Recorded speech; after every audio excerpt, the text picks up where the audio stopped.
Think about it, his first term, it wasn't much different. He wanted to actually just start trying to make America great again, but all these forces worked against him to try to stop him. 2 impeachments. Well, let's just focus on the first one, was about calling Ukraine because Joe Biden was a crook who did business with Ukraine. Ukraine had all the receipts. They impeached him for that to shut that down so they wouldn't go after Joe Biden and discover all the receipts about his corruption. But Trump was trying. You just had people within his own government working to bring him down. Now, he's got that box checked. He knows what they're going to do to him. And he's got people he's trying to appoint like Kash Patel and Tulsi Gabbard and Pam Bondi and other people who will insulate him from all that and work to get rid of those forces. He's not bringing in the RNC this time around. He's not bringing in a bunch of Republican hacks who were against him to work in his administration. He's actually bringing in people who are loyal to him, close to him, who he trusts. It's also a key.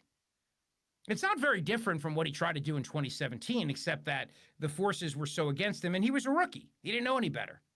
He got in there thinking that the president would be able to do certain things and had no idea the power of the executive branch to not only work against the president, but bring down the president. Well, now he knows better. But the media can't understand that. They just can't get a grip. They're like, come on, you said you'd go after the guy, so let's hold you accountable. Go after him. We think that's much more interesting than you actually fixing America. But he knows his legacy is tied to actual results. That's been his life as a businessman, too. Donald Trump has had to achieve results to be where he is successfully as a business person. And this job is no different. He wants to actually accomplish things. So he's going to. And part of that is just looking in the rearview mirror with this stuff. Now, if Congress decides to go after Biden, well, that's up to Congress. Like I told you, I would not hold my breath.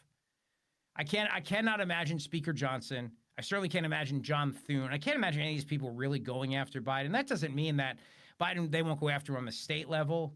If there's a charge they can bring against Hunter Biden on a state level. But you have to remember, there's statute of limitations issues. There's also Hunter Biden just having memory issues going, I don't recall. So I think Trump's answer is the best answer. It's the true retribution, the real revenge here will be success. You know, we'll get this country working. People will be happy. People will be thrilled they voted for me. People will be thrilled that we won. He joked on Truth Social that Democrats are so angry right now, they're demanding an end to the popular vote and saying that we should only focus on the Electoral College going forward. I thought that was master-level trolling. But no, he wants to get the job done. And there's a lot of people hoping he will get the job done and get it done right. The issue of the border and grocery prices, he's not lying when he says that those were the two issues, the reasons why he got elected. He was asked a question about whether or not he's going to go after Jack Smith. That's the other thing, too. Will you direct Pam Bondi to investigate and prosecute Jack Smith, the not special counsel, psycho-obsessed lawyer who's got like a bunny boiling on his stove with Donald Trump's name on it? The guy's just been obsessed with him. He was asked that question by Kristen Welker. Cut number 5. Take a listen. Pam Bondi talks about investigating the investigators. Do you want her to investigate Jack Smith? I want her to do what she wants to do. Do you want to see Jack Smith investigated? Well, I think he's very corrupt, but I want her to do whatever she has to do. Are you going to direct her to prosecute Jack Smith? She's a very smart person. She was a great attorney general in Florida. She's very experienced. I want her to do what she wants to do. I'm not going to instruct her to do it now. They are obsessed with him going after his enemies. They're obsessed with it. Like Kristen Welker has a voodoo doll at home. She's putting pins in it with all of Trump's enemies. What about this guy? What about that person? And she asks him, will Kash Patel go after all these people? Huh? What about Kash? Can I get excited about maybe Kash Patel will go after these people? Huh? Come on, I got ringside seats to this. I got money on this. You're going to go after all your political enemies. Come on, man. Cut number 6. Is it your expectation, though, that Kash Patel will pursue investigations against your political enemies? No, I don't think so. Do you want to see that happen? If they were crooked, if they did something wrong, if they have broken the law, probably. They went after me, you know. They went after me and I did nothing wrong. But he's not directing him to do so. And again, they can't figure this out. Why would he not be directing these people to do so? It makes no sense. It makes no sense. Go after these people. All right, we got a big show for you today. We're going to talk about a lot of things locally, nationally, get your reaction to Daniel Penny being found not guilty. This whole trial was an absolute disgrace. It really was. It never should have been brought in the first place. Alvin Bragg is a joke. Alvin Bragg is a disgrace. He really is. But look, I'm going to give you a 30-day free trial. 30-day free trial to use Privacy Pro from DuckDuckGo. This is great. The whole program is outstanding because you're going to get a 3-in-1 privacy solution that you can use, which includes personal information removal. Now, what does personal information mean? Well, sometimes people go on and try to search out information about you because you are the product in this day and age, and they want to look at your buying history, and then they sell that. Maybe your address is out there, your phone number, your email address. Well, DuckDuckGo is going to find all that and remove it for you. For me, personally, they found 37 different records and removed them. And my personal information has shown up hundreds of times. Every day, including today, I got another flag from DuckDuckGo that they removed another piece of my personal information, because that's the thing. Every time it's gone, somebody's trying to put it back out there. DuckDuckGo is always working to find it and remove it for you. But that's not all you get. Personal information removal is just part of it. Privacy Pro also includes a secure VPN, so your data is encrypted end-to-end, so everything you look at online is secure. It also includes your personal identity theft restoration if, God forbid, your identity is ever stolen. And all of that, a 3-in-1 privacy solution for less than $10 a month, only $9.99, and you get a 30-day free trial when you go to duckduckgo.com/1210. duckduckgo.com/1210. Just sign up today. What are you waiting for? This is exactly what you need at a price you can't pass up. $9.99 a month. Are you kidding me? duckduckgo.com/1210. You get the 3-in-1 privacy solution, just like I'm using every day, because it's dangerous out there on the internet. So protect yourself with Privacy Pro. duckduckgo.com/1210. Bob's Little Sports Shop, Delsey Drive in Glassboro, is your one-stop shop for firearms and firearm safety. Bob's now offers an expanded selection and classroom area, NRA-certified instructors for all your firearm education, and an indoor pistol range open daily. I have heard the children crying and gunfire in the night. Freedom seems so far away, but still the people fight. Freedom is a fragile gift that has a heavy price. Battles won and battles lost, and many gave their life. What some men take for granted, others never see. To speak their mind and have no fear and live a life that's free. This happened in a foreign land not too long ago. Freedom is the greatest gift that everyone should know. To safeguard all our liberties and keep our country free, it's not up to the government, it's up to you and me. Remember Bob's Little Sports Shop for firearms and firearm safety. Call 856-881-7575 or bobslittle.sportshop.com.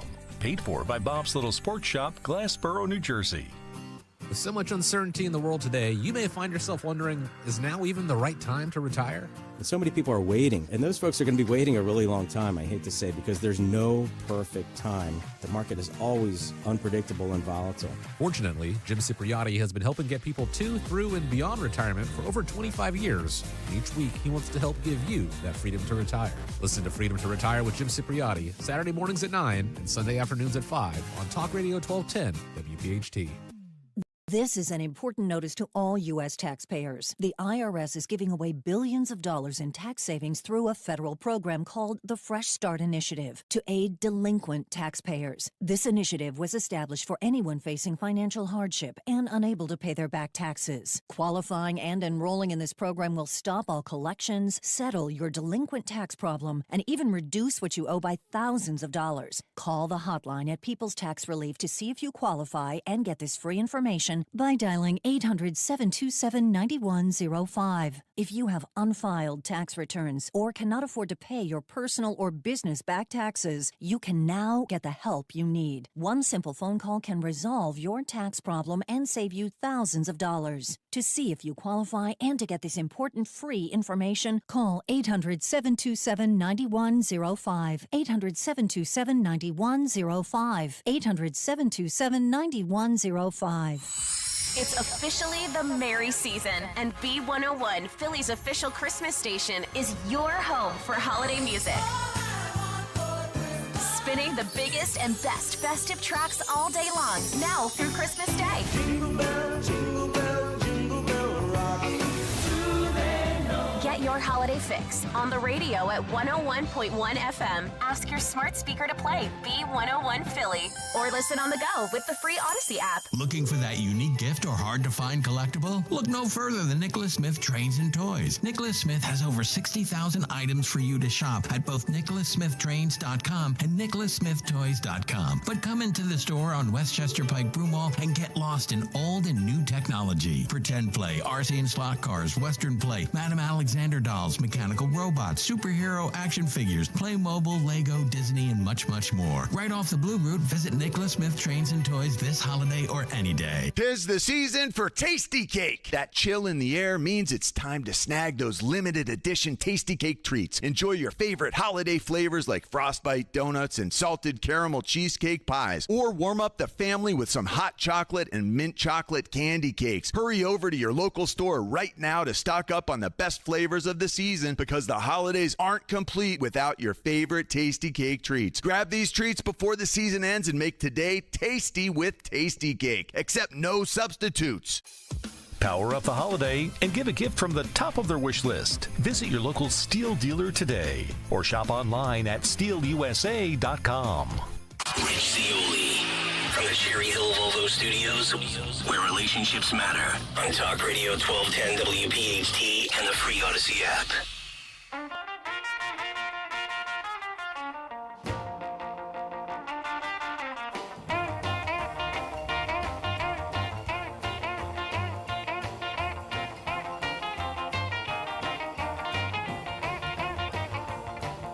Deep down in Louisiana, close to New Orleans, way back up in the woods among the evergreens, there stood a log cabin made of earth and wood, where lived a country boy named Johnny B. Good, who never ever learned to read or write so well, but he could play a guitar just like a ringing a bell. Go, All right, we're back on YouTube. If you were looking to stream the show, but my camera was down apparently, but we got it working again. So just go to YouTube, and it's 1210 WPHT, our YouTube page. We're streaming live.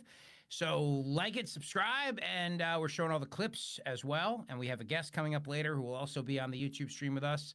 And we'll be doing that going forward. So join the fun and join the chat, all right? Hey, listen, coming up on Friday, December 20th, not that far away, we're going to be live at the Grand Hotel of Cape May, New Jersey. It's our last show of the year, and it's a week from this coming Friday. So mark your calendar, December 20th. It's our Christmas Spectacular. All right, I want to see you there. It's going to be a lot of fun. There's so many issues that are happening this afternoon. We've got the fall of Bashar al-Assad as rebels are capturing Damascus right now, and Assad escapes to Russia. How this will impact the Tulsi Gabbard confirmation hearings, I'm sure they'll blame Tulsi for this in some way, and they'll try to deny her. Kash Patel is on Capitol Hill meeting with nominees right now as we speak, or meeting with senators to try to become the FBI director. And Daniel Penny's been found not guilty by a jury in New York City. A disgraceful case that never should have been brought against this man, who was a hero, an absolute hero, trying to save people on that subway car. But he's not out of the woods yet, because there's a civil suit against him by the family of the man, Jordan Neely. So Daniel Penny he's not out of the woods. And that's the other problem, too, is that a New York civil jury could find him liable for his death and say that he owes the family millions and millions of dollars. That's also happening. And then, of course, this guy was arrested in Altoona, Pennsylvania, who is believed to be the assassin of the United Healthcare CEO. And it doesn't look like the guy's denying it. Looks like the guy's owning it in full view for everybody. According to the New York Times, this is what we know about this guy. In 2016, Luigi Mangione was the valedictorian at the Gilman School, a private all-boys institution in Baltimore. He gave a speech describing his class as coming up with new ideas and challenging the world around it. He thanked parents for sending him to the school, which he described as far from a small financial investment. Tuition at Gilman is currently at $37,690 a year for high schoolers. So the kid is an elite Ivy League rich white dude. From the New York Post, the suspect nabbed in the killing of United Healthcare CEO Brian Thompson is an anti-capitalist Ivy League graduate who liked online quotes from the Unabomber Ted Kaczynski and seethed in a manifesto, quote, "These parasites had it coming," according to law enforcement sources who told the Post on Monday. He was a tech whiz, this Luigi Mangione, 26 years old, from Towson, Maryland. He apparently hated the medical community because of how it treated his sick relatives. The manifesto consisted of 2.5 handwritten pages that mirrored the quotes that Mangione posted on the Goodreads account from wacky anti-establishment Unabomber Ted Kaczynski, who terrorized the country for nearly 2 decades by mailing deadly bombs before he was finally brought down.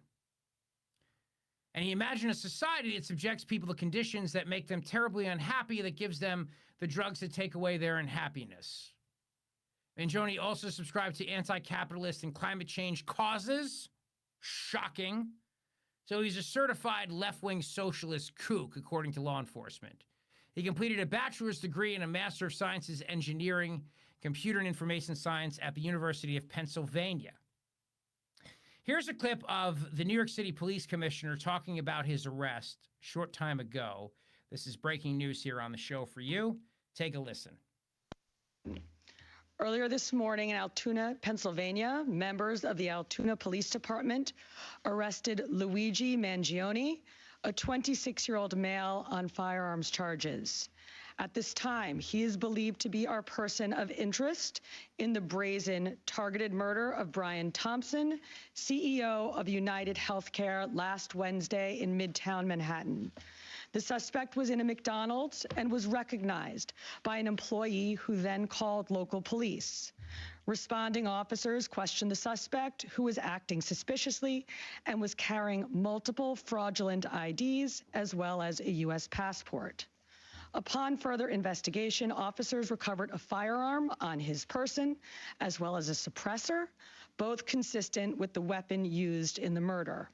They also recovered clothing, including a mask consistent with those worn by our wanted individual. Also recovered was a fraudulent New Jersey ID, matching the ID our suspect used to check into his New York City hostel before the shooting incident. Additionally, officers recovered a handwritten document that speaks to both his motivation and mindset. NYPD detectives are en route to Pennsylvania as we seek to interview the subject further. This apprehension is thanks to the tireless work of the greatest detectives in the world, and of course, the strong relationships we have with our local law enforcement partners. On every level, local, state, and federal, we all serve the same public safety mission. And this case, which captured the attention of an entire nation, is another example of how connected we are and how important it is to work together, share information, and pursue every lead. Well, there you go. Now, the words deny, defend, and depose were written on the bullets that were used by this socialist whack job. All right. I mean, this guy's nuts, obviously, and he wants to be infamous like the Unabomber. I mean, murdering a CEO on the streets and then getting caught and having the gun on him and having the... I mean, he wanted to be caught, obviously. I think at first he probably didn't. And then eventually, my guess is he saw that he was getting praised on social media. There were a lot of people who were... I know it's hard to comprehend, but praising what he did. I mean, I just think murder is murder, but they were like, yeah, screw these healthcare CEOs. And they're always denying people their claims, and you're a hero, man. All these social media posts were saying that about him. So maybe he figured, all right, I'll go get the victory lap that I deserve. My sense of it, my guess, yeah, Taylor Lorenz, that whack job from the Washington Post or New York Magazine, wherever she was one of them. I have a story about that for you. But I wanted to share this with you, what the words meant, this deny, defend, and depose, which were the alleged tactics insurance companies are accused of using to avoid paying claims. They were reportedly found written on the shell casings at the scene where the United CEO Healthcare, Brian Thompson, was shot and killed on Wednesday. Now, this is before, obviously, they found this guy. The three words echo a common phrase: delay, deny, defend, describing allegations leveled at insurance companies who avoid paying claims, the Associated Press reported. The phrase, adopted by critics of the healthcare industry, refers to the ways insurance companies delay paying claims, deny valid claims in whole or in part, and defend their actions by forcing claimants to enter litigation. According to a book, Delay, Deny, Defend, Why Insurance Companies Don't Pay Claims and What You Can Do About It, which is published in 2010. The book claims to be an expose of insurance injustice and a plan for consumers and lawmakers to fight back. It was written by a guy named Jay Feinman, an expert in insurance law and professor emeritus at Rutgers University, who set out to show insurance companies as that denying valid claims was the result of an increasing and systemic focus on maximizing profits by major companies. Though police have not publicly said the motive, I think we obviously now know what the motive is. This was, again, written before this. There you go. The New York Times officials found the words delay and deny on the bullet casings rather than deny, defend, and depose, which would more directly reference the phrase commonly used to criticize the health insurance industry. Now, this whack job Taylor Lorenz, who is somebody who, I mean, she still believes that everybody should walk around in a mask because of COVID. No, I'm not joking. And she's written, I think, she got a new book about COVID that's just come out because she's crazy, and she's really, really crazy, and she's a socialist, and she's gotten into all kinds of jam-ups. She's actually Matt DeSantis' favorite reporter. I think that's a true statement. That's not true. You just find her to be very attractive. Is that what it is? No, I don't find her attractive at all. I follow her because she's almost certainly going to say something fully insane once every month, if not more frequently. She was also the journalist that brought us the argument that air conditioning was sexist. Yes, Air conditioning was sexist because women are always cold. And she says that people who don't wear masks in the year 2024 are raw dogging the air. Raw dogging, which also refers to something Matt DeSantis doesn't do with his fake girlfriend. Raw dogging. I don't even know what that means. What does that mean? I'm not. Let's tread lightly because I feel like we're flirting with that dump button early on. It's only 3:40. We're 40 minutes into the show. We don't want to have to dump something now. I'm hopped up on meds. That's my excuse. What's your excuse? I mean, I'm on Percocet. What's your excuse? Well, I didn't say anything. Well, that's fair. I'm just hearing voices again. What can I say? Taylor Lorenz says we want these executives dead after the health insurance CEO was assassinated.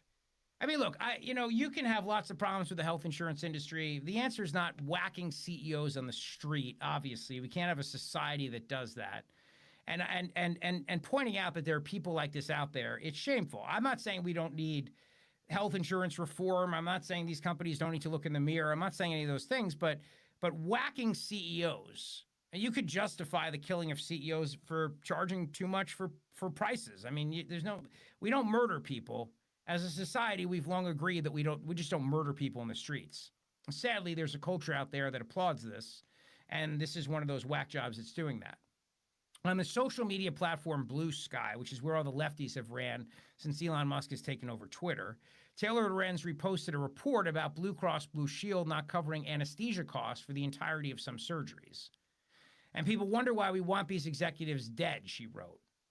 Now, look, I don't understand why a health insurance company would not cover anesthesia, the entire procedure. I just had anesthesia on Friday. I had a 6-hour anesthesia when I had my diverticulitis surgery a year and a half ago. I don't understand. Well, I don't know what you're supposed to do, why you'd have to, like in the middle of it, they wake you up and shake you down for money. I mean, it's ridiculous, but it still doesn't justify murdering somebody. She posted on a different link about something else and reposted a Twitter user who said Brian Thompson killed more U.S. citizens than every serial killer combined because he made money off the media. The media considered him a successful businessman and morally upstanding citizen. Hypothetically, would it be considered an actionable threat to start emailing other insurance CEOs a simple "you're next"? Completely unrelated to current events, she said, by the way. The leftist tech writer told Fox News in her post that she was explaining the public's sentiment. That said, healthcare executives absolutely want people dead as long as it helps their bottom line, and that's the entire problem. My sympathies are with the innocent people who have died or suffered after being denied coverage by greedy insurance companies. Other leftists also condemned Thompson and insurance company CEOs after their assassination, including Columbia University professor Anthony Zenkis, who wrote, "Today we mourn the death of United Healthcare CEO Brian Thompson, gunned down. Wait, I'm sorry. Today we mourn the deaths of the 68,000 Americans who needlessly die each year so that insurance company executives like Brian Thompson can become multimillionaires. David Austin Walsh, a historian and college fellow at the University of Virginia, posted, "It's actually kind of touching that the one thing that can bring together our fractious and disunited country is celebrating the assassination of a health insurance CEO. Anyway, try to live your life each day in a way that if you're murdered, the entire internet doesn't think you had it coming," he said. Now, look, again, I don't think anything justifies murder. I think it's sick. I really do. It's not how we handle things in this society. But my point in doing this segment is just simply that there were a lot of people obviously cheering this guy on. And my guess is this guy liked the fame he was getting, liked the recognition he was getting, and probably figured he wanted to go out there and be a folk hero. Why hide in the woods like Ted Kaczynski when you can go out there in this day and age and have everybody know who you are and hail you and cheer you on? And maybe he won't even have to do any time because maybe a jury will find him not guilty because maybe it'll be a jury full of people who've had their health care claims denied. I don't know. I mean, you don't know what goes through the mind of people. But we're going to know what goes on in the mind of this guy. We definitely will very, very soon because this guy is going to, I'm sure, be very outspoken. And I would imagine the police are also going to come out and say something very soon about this guy. And they're probably, I mean, we heard the press conference from the NYPD, but I'm sure there'll be more about his intent in his manifesto here. Taylor Renz also reposted something that said, Brian Thompson killed more U.S. citizens than every serial killer combined. Yeah, it's kind of sick if you ask me. Drones are also being spotted still over New York and New Jersey. Are we getting any more updates and answers on that? I'll give you the answer on what's going on with that, as police are now trying to figure that out. And lawmakers in New Jersey are calling for hearings into these drone sightings that are freaking people out. And they're still going on, and we have no answers around those. We'll try to get to the bottom of that as well as the show goes on today. 855-839-1210 on Twitter at Rich Zeoli. 855-839-1210 on X at Rich Zeoli if you want to weigh in today and everything we've got going on for you on the show today. When it comes to your home, listen, protection and peace of mind are everything. That's why I trust Emmons Roofing and Siding for my home, and I have used them for over 10 years in 2 different homes that we've owned. And I trust the great work that they do, and they'll do great work for you. You know what it's about is trust. And Stephanie and Matt will make sure the job is done right. And they're going to give you a 10% off inflation relief discount. That's right. Each and every one of my listeners. 10% off Anderson window replacement. Roofing, siding, doors. Emmons even has a bathroom division. And yes, they remodeled a bathroom in our old house. Reach out to your home. Reach out to Emmons today because your home will not only look beautiful from the curb, but will also be energy efficient and able to withstand the elements which are coming because winter is coming. You'll have quality materials and the finest craftsmanship in the area. So whether it's a durable, lifetime warranted Owens Corning roof that stands up to severe weather, siding that keeps your home insulated and looking sharp, or new windows that blend functionality with style, Emmons has you covered. They're offering each and every one of my listeners that inflation relief discount, so act today. 856-885-6677. They serve the entire region, Pennsylvania, New Jersey, Delaware, and the Jersey Shore. So what are you waiting for? Reach out to Emmons at emmonsroofing.com, E-M-M-O-N-S, emmonsroofing.com. Get that 10% off inflation relief discount and tell them I sent you. Do you have shoeboxes full of old videotapes and photos? Starting now, radio listeners get access to our best last-minute holiday deals from Legacy Box. Get your family's videotapes converted for just $9 and photos professionally scanned for as low as 7 cents each, which is 76% less than what other brands charge. As the world's largest digitizer, you know you can trust Legacy Box to digitize your entire collection of old media. Everything from the embarrassing haircut you had in the 90s to photos of your great-grandma's wedding. Visit legacybox.com/value to get 200 photos scanned starting at just $19.95. Oh, and don't forget, Legacy Box also digitizes over 15 other types of analog media. It's the most meaningful gift you can give this holiday season. Take advantage of this exclusive last-minute holiday offer from Legacy Box. Go to legacybox.com/value. That's legacybox.com/value.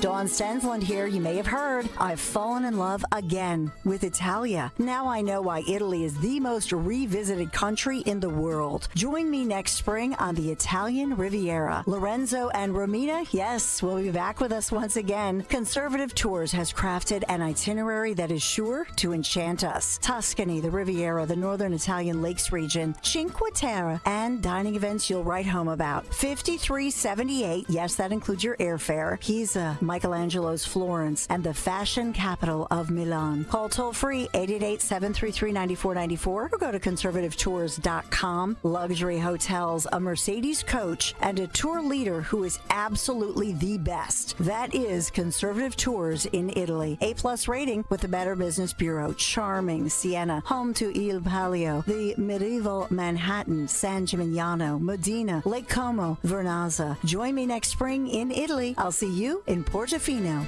Hey, thanks so much for listening to the show. If you ever miss a show, check out my podcast for free on the Odyssey app or wherever you get your podcasts. The Rich Zeoil Show podcast is sponsored by Mike Venaria Jr. with Ausperity Private Wealth. Hi, I'm Mike Venaria Jr., Wealth Management Specialist. Make your retirement dreams a reality by creating your retirement plan today. Call me at 856-252-0107. Securities through Sanctuary Securities, Inc., member FINRA SIPC, advisory services through Sanctuary Advisors, LLC, and SEC registered investment advisor. Listen, here's the secret to your holiday savings. Ready? Forma News! You can get gifts starting at just $3.99. Toys from Disney, Mattel, Barbie, Sonic, Looney Tunes, Fisher-Price, Play-Doh, Nerf, Hot Wheels, and more. You can put a bow on these brands and won't break the bank. Adidas, Champion, Puma, Reebok, Converse, True Religion, DKNY, and Levi's are all at prices so low, they're basically a gift. The savings are hiding at Forma News! You can put a bow on these brands and won't break the bank. For eligible individuals 18 and older with self-perceived mild to moderate hearing loss only. Results vary. See website for details and important safety information. Life without hearing aids can be frustrating.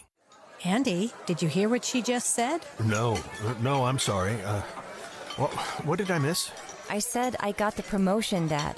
I thought you would be excited.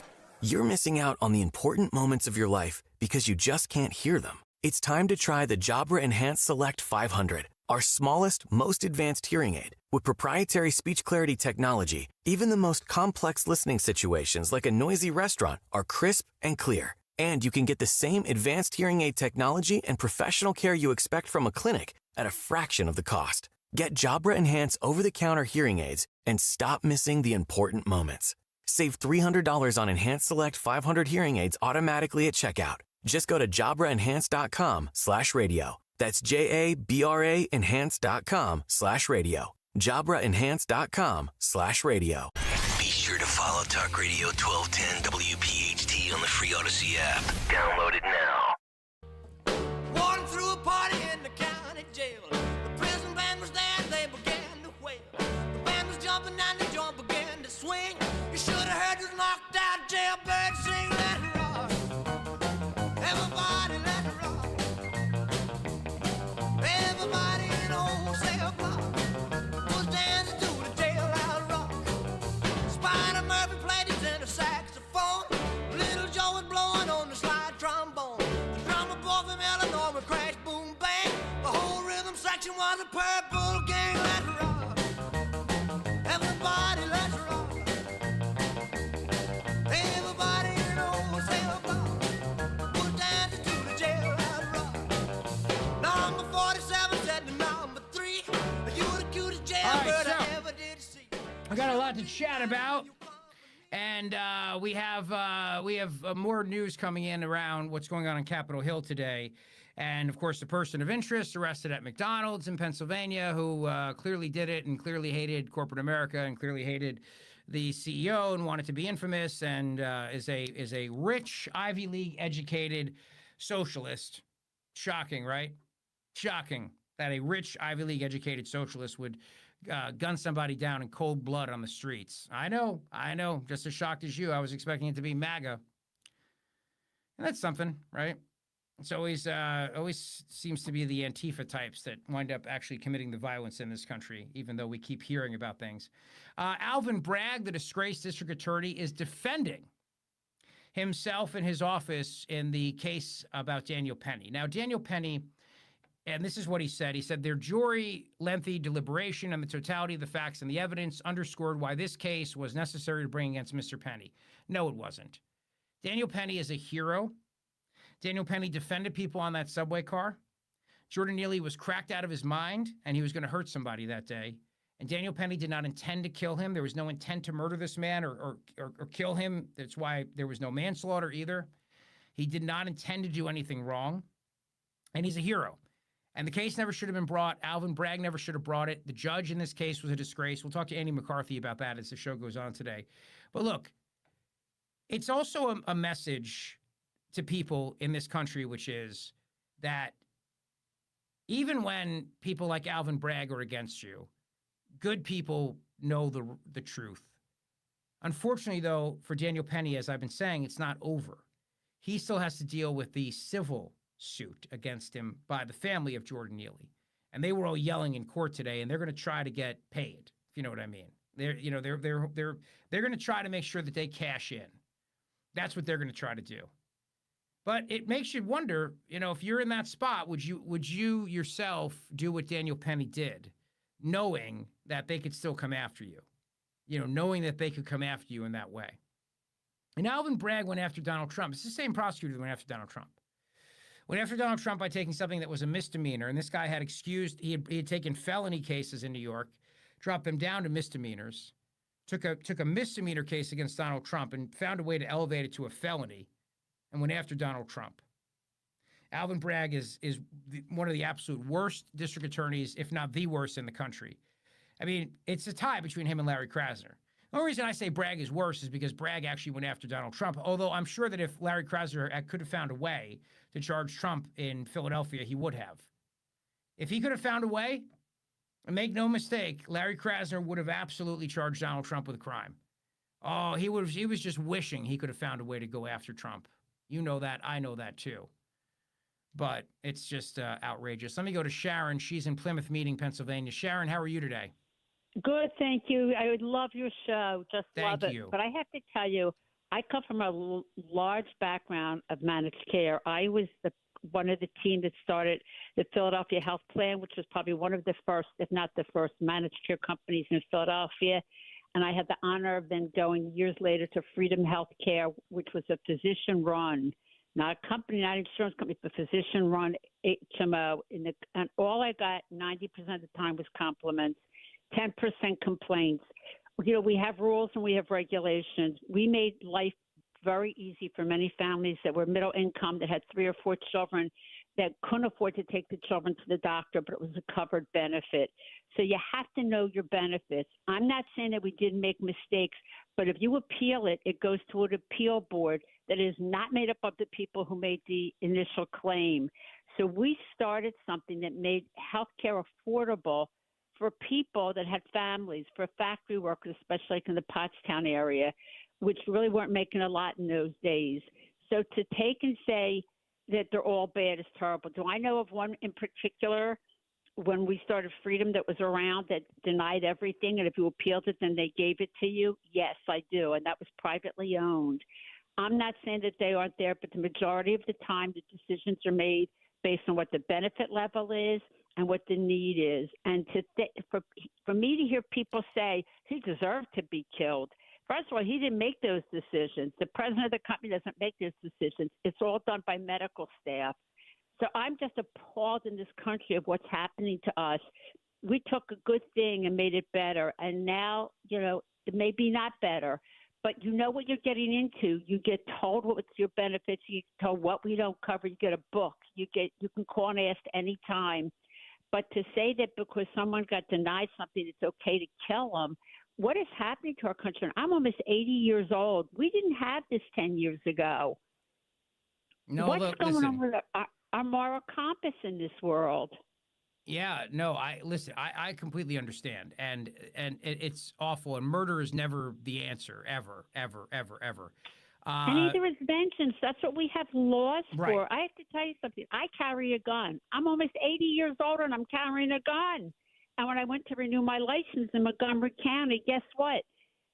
Other than 10% of the community was there applying for companies. The other 90% was seniors. What's happening to our country that seniors are afraid to walk out their door? And do you think that's okay? No, do I think it's okay? No, God, no, of course not. No, I That's don't. what I'm saying. I don't understand what's going on in our country today. That we're 90-year-old people and 80-year-old people and 70-year-old people are walking around with guns in their pockets. I live in a senior development. Over half the people are gun owners. Well, I think it's part of the reason why Trump won, because of the crime. Sharon, I have to run, but thank you for the call very much. I appreciate it. Look, Thank you. You're welcome. Bottom line is this: this kid was a socialist whack job who wants universal health care. And all these people who are cheering on the death of the cold-blooded murder of the CEO, they all want universal government-run health insurance. That's what they want.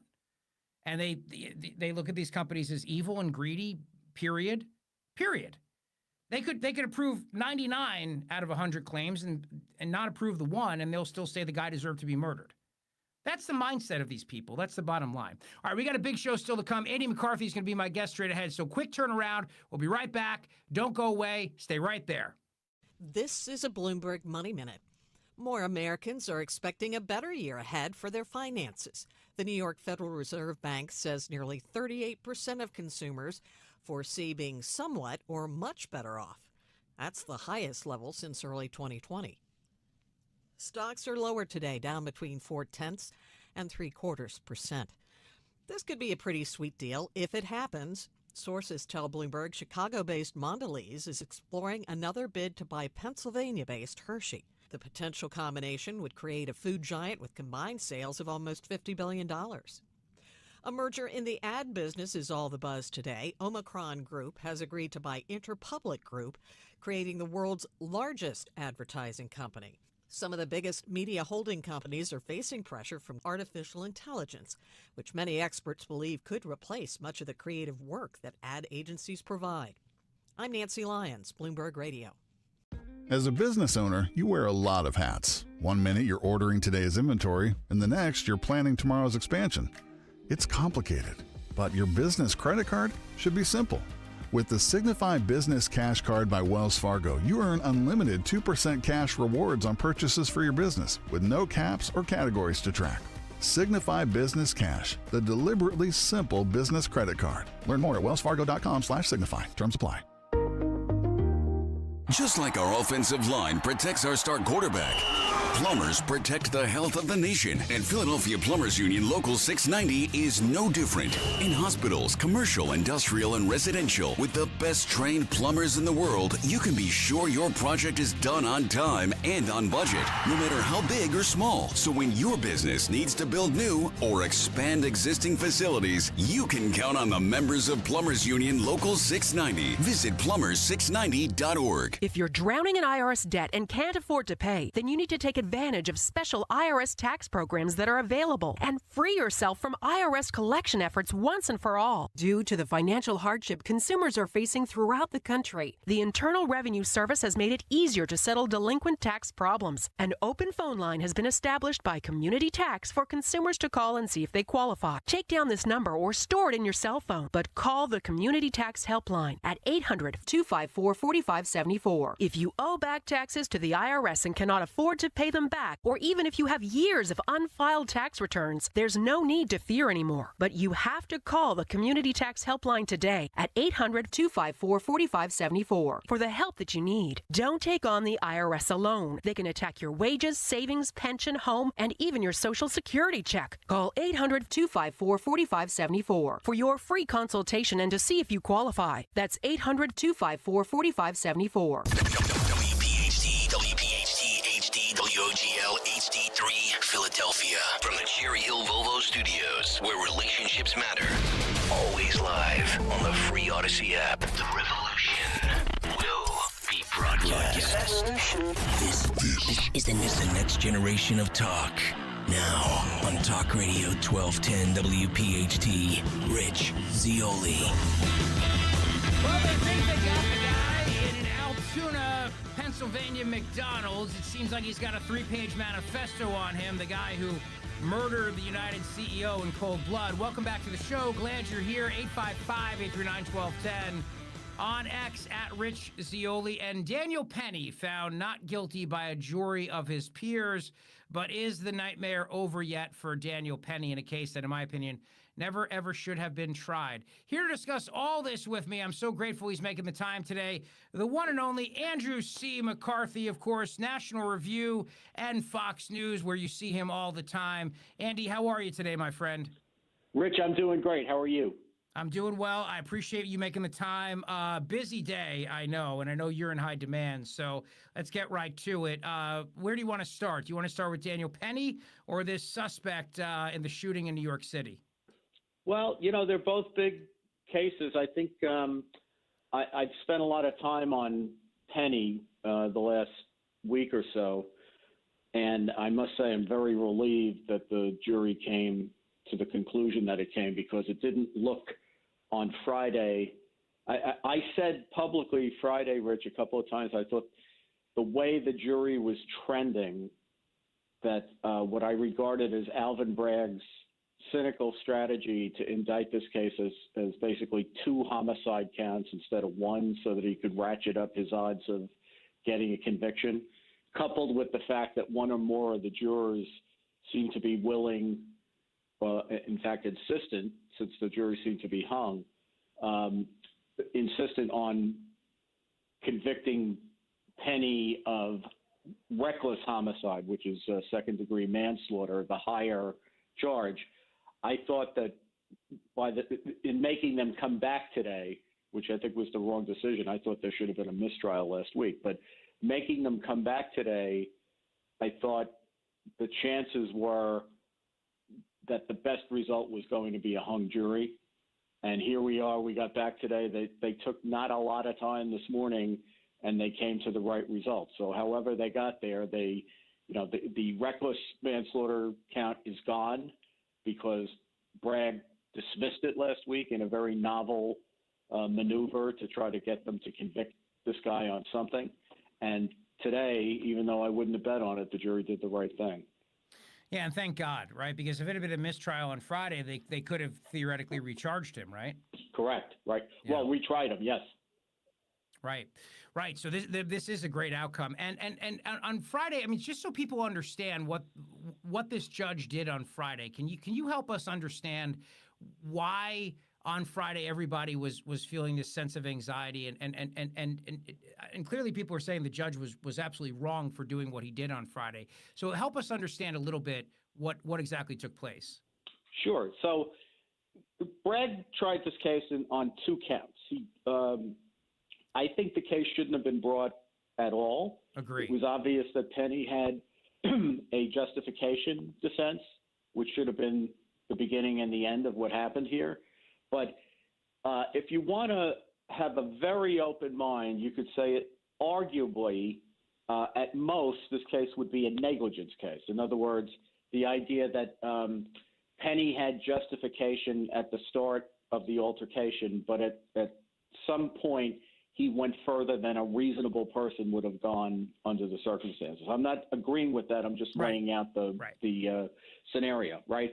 So what Bragg did, instead of charging it as criminally negligent homicide, which is what we just described, he made count 1, the central count in the case, manslaughter in the second degree, which is reckless homicide. And in order to prove that, you have to show that somebody created a significant risk of death and then wantonly disregarded it in his actions, and then that death resulted. So it seems to be pretty obvious that this was not a recklessness case. I don't think Penny created the risk of death at all. I think Neely did that by the way he conducted himself.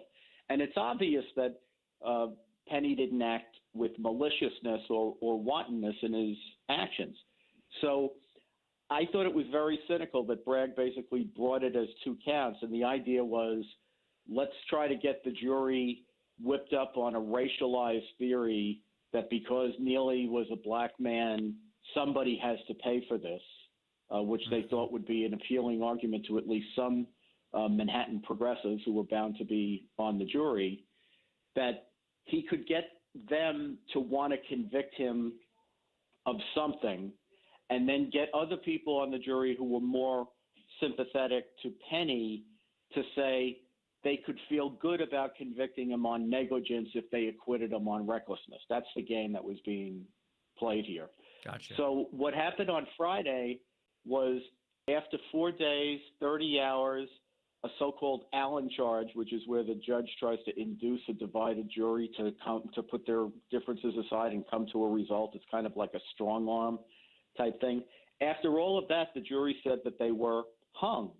And what should happen under New York law in that situation is the judge should declare a mistrial. And if he's going to do anything else, it should be only with the defendant's consent. Instead, what Bragg did and what he convinced this judge to do was allow him at that point to dismiss the reckless homicide charge, the manslaughter charge, even though that was the way the case was presented to the jury and what the defense had to confront for 8 weeks of trial. What he basically did was after 4 days tell the jury, never mind, that charge is out of the case now, and on Monday you're going to come back here and we're going to start on whether this is negligent homicide or not. Under New York law, that should not have happened unless Penny agreed to it, and Penny's defense strenuously objected to it for the obvious good reasons, but the judge went along with Bragg, and I think their calculation was, especially if you had some jurors who were obviously hung because they were willing to convict Penny of reckless homicide, that if you drag them back in on Monday, they would certainly be all for convicting him of negligent homicide. And instead, Rich, happily, I think what happened here is the jury saw through the ruse. Yep. And they were probably ticked off about, spending 4 days of their lives, besides the 8 weeks, 4 days of their lives in an exhaustive deliberation over recklessness, only to be told at the end of the week, never mind, not important, don't have to worry about that. And then be told that the case they thought was probably over, that they'd have to come back on Monday and start considering a new count. So I think they didn't like that, and happily that seems to have gotten to the right result. Yeah, thank God, Andy McCarthy, and this judge is a disgrace, and an elected judge too. I mean, it's important to point out to people. So he was playing politics here, just like Alvin Bragg was playing politics. Andy McCarthy is with me, best-selling author, contributing editor at National Review, and fellow at the National Review Institute, Fox News contributor, of course, and former chief assistant U.S. attorney, the famed Second District of Manhattan. Now, Daniel Penny's not out of the woods yet, though, right? Because he still has a civil lawsuit that Jordan Neely's family has filed against him. So he still has to deal with that, right? He does, but, he could first of all, the result today helps him with the civil case. Good. It's a different burden of proof. It doesn't, like, the fact that you get acquitted on a beyond the reasonable doubt standard does not constitute a complete defense to being sued civilly, because that's only preponderance of the evidence. It's a lesser standard. We all remember the O.J. Simpson case where he was convicted in the criminal trial but lost the civil trial. So there's obviously a danger there.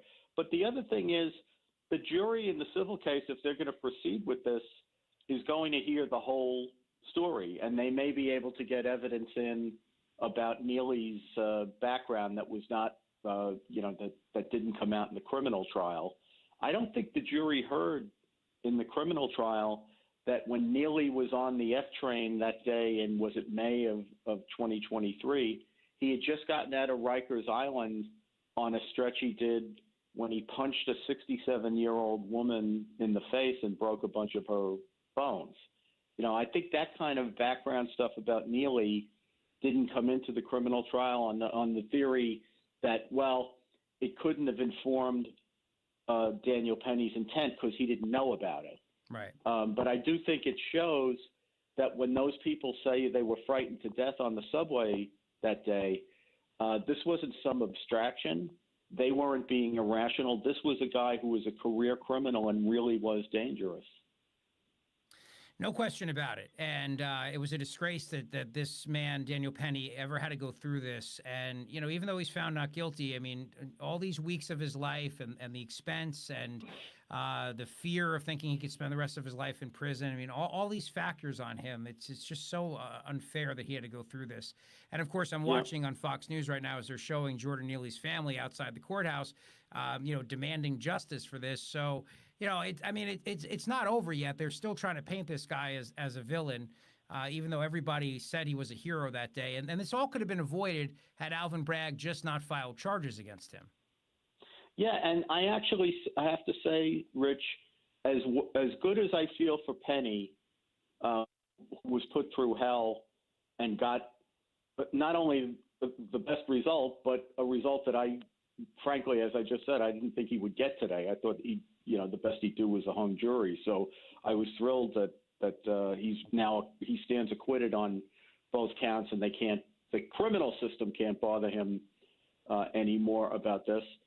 But I have to say, as a New Yorker, the real travesty here is to the city. Yeah. You know, besides the personal tragedy of Penny being put through this case sends a message to good people in the city to think twice about trying to help people who are vulnerable, who are helpless. And in a city of 9 million people that now has fewer than 34,000 police because the progressive policies in the city, you know, you guys deal with the same thing in Philadelphia. They've made policing so difficult that you have a record number of retirements the last number of years, really since 2020, because these cops who have their time in, they don't want to deal with this anymore because if they make an arrest or they make a mistake out on the street, they're as likely to be prosecuted by the likes of Bragg as any criminal that they might be trying to bring to heel. So you got all these innocent people in the city and very few police. And the fact is, violent crime usually occurs outside the presence of the police, which means that if courageous, able people like Penny are discouraged from intervening when vulnerable people are under a threat, the city becomes unlivable. That's exactly right. I mean, the idea of being a good Samaritan, of jumping up and trying to do the right thing, it's kind of ironic too, right? I mean, you think of a famous New York show, Seinfeld. What brought them down was not being good Samaritans at the very end of the show.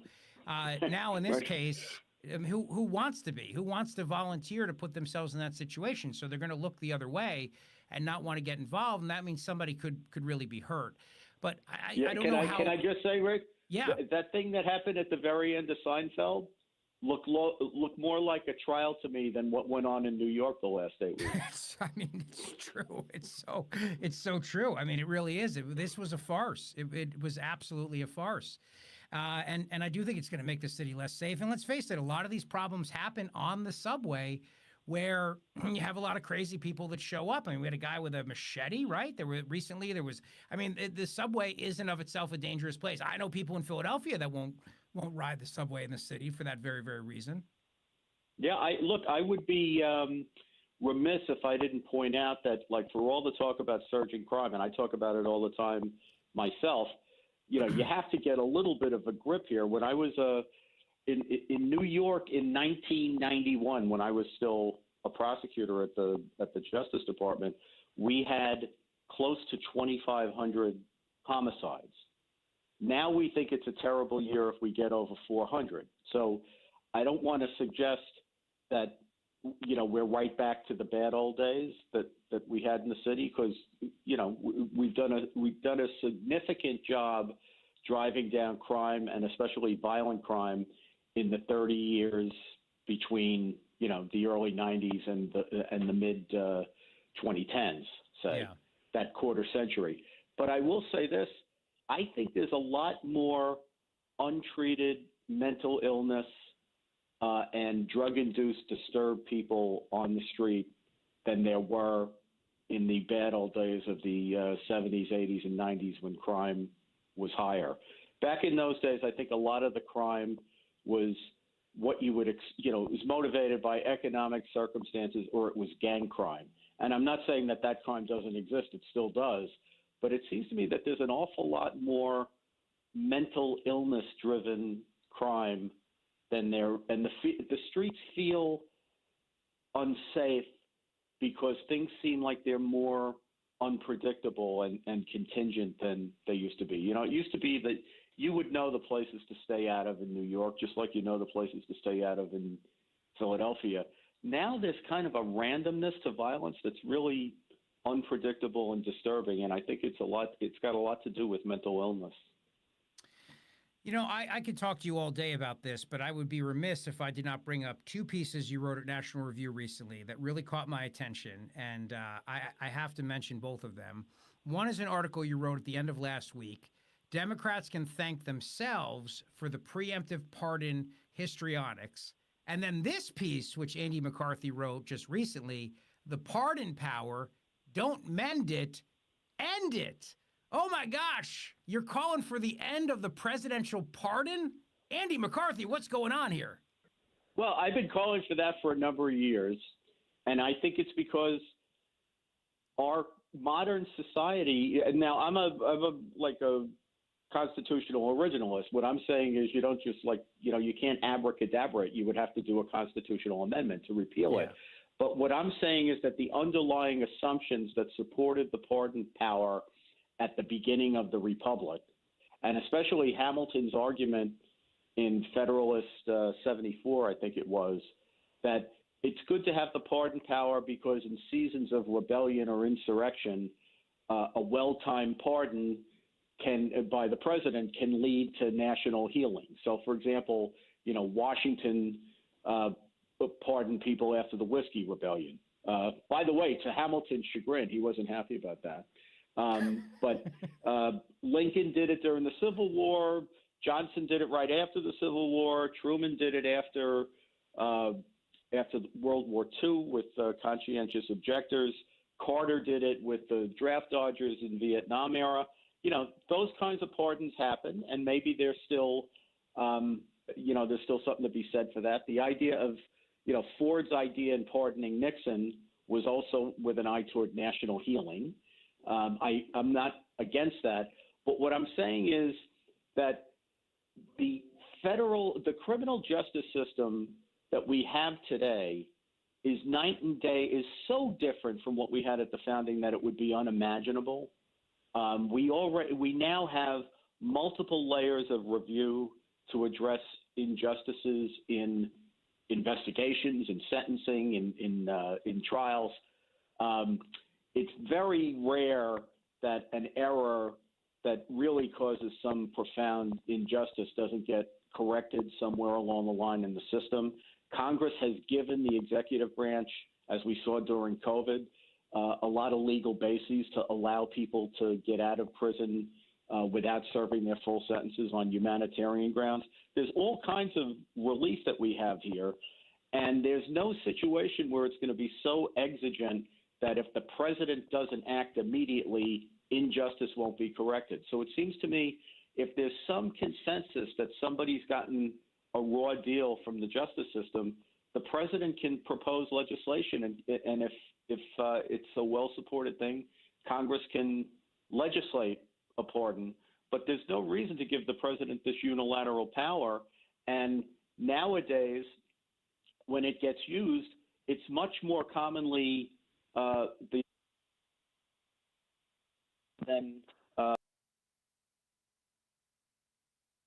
Oh, no, I think we lost Andy. Are we still there? He dropped? All right. Well, send him my apologies. I know he's got to run anyway and get on Fox News, so we'll have to get him back to continue the conversation about the pardon power. No doubt about that, because that's a fascinating topic. All right, we're going to take a quick break. We'll come right back. But listen, before I go to break, I got to tell you, we have to talk Pennsylvania politics as well. There's going to be a little bit of a battle for the state chairmanship in Pennsylvania, and I'll tell you why Republicans are ready to back somebody new. But look, first I want to tell you about a 30-day free trial you can get from DuckDuckGo, all right? Personal information removal. This is key, and so is the VPN, all right? I don't know about you, but I don't want anybody having personal information about me on the internet. Nobody. That's why I have Privacy Pro from DuckDuckGo. It's already found hundreds of personal records about me and then removed them. It's a beautiful thing. Look, for $10 a month, you're going to get the peace of mind of having a secure VPN so your data is connected end-to-end, secure and encrypted, so nobody knows what you're looking at online, including your internet service provider. You're going to have personal information removal, so all the personal sensitive information about you is gone, plus identity theft restoration. All that for $10 a month? Are you kidding me? Plus, you get a 30-day free trial when you go to duckduckgo.com/1210. DuckDuckGo.com/1210. Look, DuckDuckGo has been the leader in online privacy, and they are a local company, not affiliated with the big guys, and they're right in our backyard, too. And I met the CEO, and this guy is committed to privacy. So that's why I was happy to sign up for Privacy Pro. And you can get the 30-day free trial and see how easy it is to use and how beneficial it is to use as well. Let's go to duckduckgo.com/1210, duckduckgo.com/1210, and sign up today. We all hear the radio ads about the IRS. They tell you to be afraid, to be scared, and they try to frighten you into calling. I'm not here to do that. Tax Relief Advocates is different. TRA is here to tell you that if you owe money to the IRS, whether it's $5,000, $50,000, or $500,000, we have a solution. It doesn't matter if you're sitting in your car, at work, or with your kids. No matter where you are, call now. 800-688-6641. Don't lose hope. TRA can eliminate or reduce what you owe to the IRS. Generous programs are now available that can give you a fresh start. Our passion is taxes and helping individuals fix their IRS problems. We have over 1,000 5-star reviews on Google and an A+ with the Better Business Bureau. You don't need to be afraid of the IRS any longer. End your tax nightmare today by visiting us online at TRA.com or call 800-688-6641. That's 800-688-6641. Tax Relief Advocates. Real solutions for real people. The success you've had in life matters. The late nights, the extra shifts, the moments you've stood up and said, I've got this. At University of Maryland Global Campus, we value your achievements because we're a school for real life.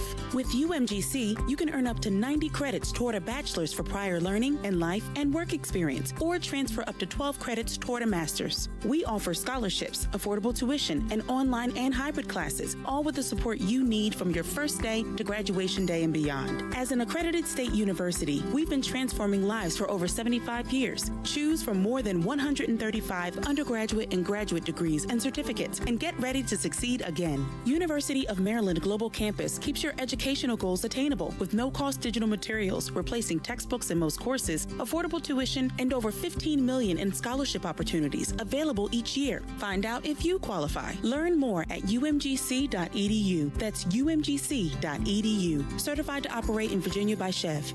We know you're uncertain about psychics. Is this fortune teller you found on a forum legit? Your one true love is... me! That's why California Psychics reject 98% of the psychics who apply to work with us. We guarantee if your reading isn't life-changing, it's free. New customers receive 20 minutes for just $20. So experience the joy of certainty at CaliforniaPsychics.com. Uh-oh, Brad's buzzed. Oh, yeah? Yeah, he's starting with the woots. And now a speech. I just want to say that friendship is about heart and brain. Who's with me? Good thing is, he knows when he's buzzed. And my brain is saying, when it's time to go home, somebody call me a ride. Love that guy. Me too. Know your buzzed warning signs? Call for a ride when it's time to go home. Buzz driving is drunk driving. A message from NHTSA and the Ad Council. Are you worried about the state of the economy? Concerned about market crashes and rising inflation wiping out your savings? At Noble Gold Investments, we understand your fears and have a solution. Call us today at 1-888-403-1050. Imagine safeguarding you and your family with a tangible asset that has stood the test of time. Gold. With Noble Gold Investments, you can diversify your portfolio and protect your wealth from economic turmoil. Our team will guide you through the process process ensuring you make informed decisions that best suit your needs. Call Noble Gold Investments today at 1-888-403-1050. That's 1-888-403-1050. The future is uncertain. Take control now. Call 1-888-403-1050. Past performance may not be indicative of future results. Investing in precious metals, including gold, involves risks. Consult with your tax attorney or financial professional before making an investment decision. Hi, this is Dom Giordano. Happy holidays to all. It's the perfect time to talk about Rescue Natural Supplements and their Deck the Hall sale, because right now you can save up to 78% on exceptional natural supplements for every area of your health. From essentials like omega-3s, probiotics, cholesterol support, natural pain relief, and more. And the best part? Over a dozen health-boosting rescue products are marked down under $20. Get started. Stock up today. Call 800-26-ALIVE, 800-262-5483. Speak to a rescue product consultant or shop online at res-q.com. res-q.com. With Rescue, you can reinforce your immune system, boost energy, and reach your health goals. Again, there's no code needed to save up to 78% site-wide. So get a head start on your health. Visit res-q.com. That's res-q.com. Do it today. At PGW, safety is essential to delivering clean, reliable natural gas to Philadelphia homes and businesses. If you smell gas, call PGW at 215-235-1212. It's the Rich Zeoil Show, live from the Cherry Hill Volvo Studios, where relationships matter. Talk Radio 1210 WPHT. Back to you. Sing with me, sing for the year, sing for the laugh and sing for the tear. Sing with me, just for today, maybe tomorrow the good Lord will take you away.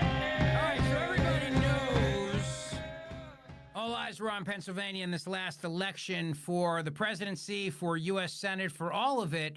The question, of course, is where does Pennsylvania go from here? Because before you know it, we're going to be talking about Pennsylvania in 2028 again. So my guest is a longtime friend of the show. He's a man who's been incredibly successful and a man who's worked very, very hard for school choice and for keeping schools open. He's a venture capitalist, and he's founder of the Back to School Pennsylvania PAC. He's a national leader in the subject, actually, and he's Paul Martino, and he joins me now live on Talk Radio 1210 WPHT. Paul, how you doing, my friend? Rich, anytime I get to talk to you, it's a good day, Justin. that's for sure. Can't hear him. Okay. All right. Hopefully we'll get him. Couldn't hear me? We can just have Hello? him call in if that's okay, if that works better. That's fine.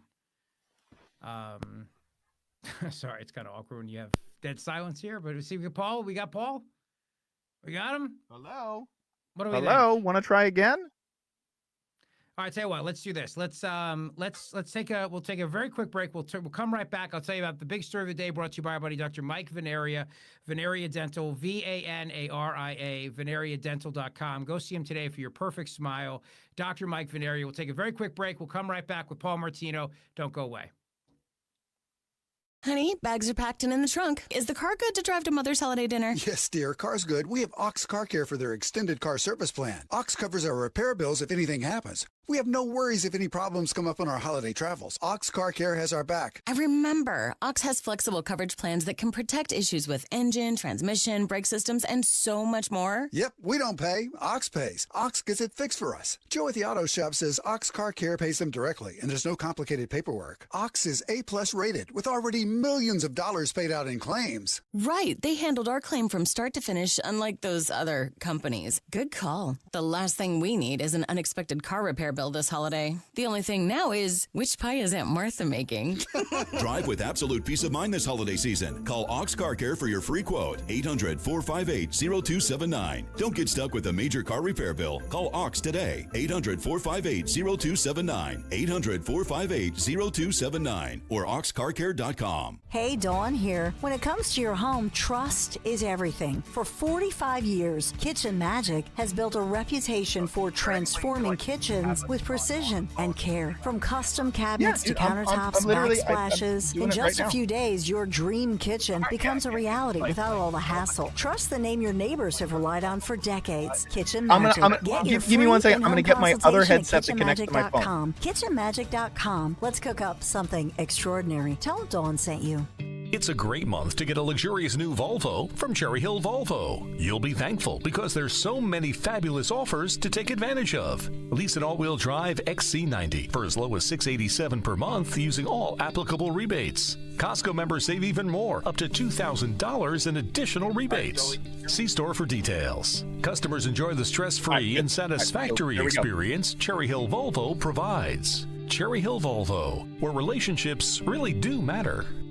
The most important part of your financial future is the firm you choose.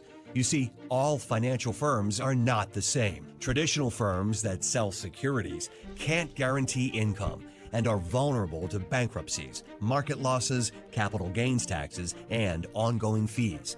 But the exclusive crash-proof retirement system continues to protect over 5,000 clients from market losses and bankruptcies and provides guaranteed tax-favored income with the potential for double-digit interest returns with no fees whatsoever. Our one-of-a-kind proprietary system continues to protect billions of dollars in assets. Are you in or near retirement? There's only one crash-proof retirement for the American retiree. Schedule an appointment or register for our next event at the Copperfield Inn on January 22nd. 800-722-9728 or crashproofretirement.com. Hey, this is Jimmy Fallon in the house, and dig this, folks. This is not a drill. It's the real thing. You can now join me weeknights from 7 to 10 p.m. on Talk Radio 1210 WPHT or anywhere on the free Odyssey app.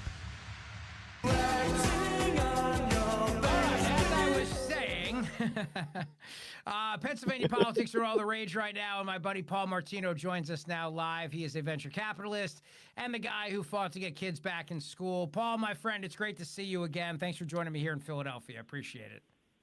I tell you, hopefully we got the technology working this time, Rich. Well, we're going to have to get Elon Musk involved, I guess. I'm not quite sure, but we got to get the winning in Pennsylvania down pat, and that's why you're here today. You made major news on Friday. You announced a substantial contribution to back a guy who's been a very good friend of mine for a very, very long time to become the new Republican state chairman of Pennsylvania. So first of all, before you tell us who it is, why is it so important that we make a change? Because some people are wondering, hey, we just won in Pennsylvania, so why the need for a change? Look, we did win in Pennsylvania, and I'm going to tell you, we won in Pennsylvania because of a singular candidate, a guy named Donald Trump. And oh, by the way, I got to give Dave McCormick a lot of credit for running a hell of a race as well. But without Trump at the top of the ticket, we lose in Pennsylvania the way we did in 22 and the way we did in 23. And the reason that we would have lost in both of those years and did lose in those years is we have poor leadership at the state level. I mean, one example I told at the conference when we announced our new candidate, we charge candidates to show up to local events to talk to their own constituents as a party. Does that seem like a good business model to you, Rich? No, it does not, Paul. But listen, seems like we could fix that. I mean, come on. We gotta get this running like a business, right? That's right. And look, listen, business and politics aren't the same, but there's some lessons you can learn. And by the way, you go to a lot of events, and you've been at the events with me, Rich. The average age of the person in the room drops in half when I show up and I'm 50, right? And so we need to get younger. We need to get smarter. And so when we made our announcement, with the Pennsylvania Young Republicans. Let me tell you something super cool. 3 people who were in the room, 23-year-old, 29-year-old, and 30-year-old, all members elected, all members of the State House, all were in attendance. Now, if I told you even a couple of years ago that we'd have a 23-year-old member of the State House on the Republican side, you probably would have said I'm crazy. Nope, not if you said it. I would have trusted you. Thank you, Rich. Paul, let's talk about then the guy that you picked. Now, I've known this guy for over 20 years. He's a close personal friend of mine, so I have to say that, because of disclaimer purposes, obviously. And you've known him for a while, too. So now you announced him as your choice to become the new chairman of the Republican Party in Pennsylvania with a very significant financial backing of $100,000 behind his candidacy in front of the young Republicans on Friday. So who'd you pick and why? I picked Ted Christian because he's the guy for the job. You know, at the end of the day, the state party chairman needs to have relationships with the candidates, needs to have great relationships with the state committee people, the local committee people, needs to know how to raise money, and importantly, needs to know how to get stuff done. And one of the things I say about Ted that I like the most, he's not a yes man. I don't like hiring yes men for jobs. I like hiring people of independent thought because those people get jobs done. And Ted is a guy I've known for a long time, and if I need a job done, Ted is a guy I can count on to do it. And to fix the state party of Pennsylvania is a job we need done, and he's our guy for it. Are you worried there's going to be a civil war in the Pennsylvania Republican Party, and that's maybe not what we need right now? So, no, because at the end of the day, this is an inside baseball race. I love that you're covering it because it's very important. But at the end of the day, this race is going to get decided in February, in the middle of winter, just after an inauguration for Trump. And, yes, there might be a little infighting for the next 6, 8, 10 weeks. But at the end of the day, we'll all coalesce around the leader at that point in time. But us getting the right person and Ted in place is important. And us coming out first to say Ted is the guy, me making the level of contribution I did, I wanted other people to say, okay, if you're going to take on Ted, you better have better ideas and more money than we do. Paul Martino joins me. He's been in the fight to get schools back open. He's a venture capitalist, and he's were you always a Republican, by the way, before COVID? Oh, yeah.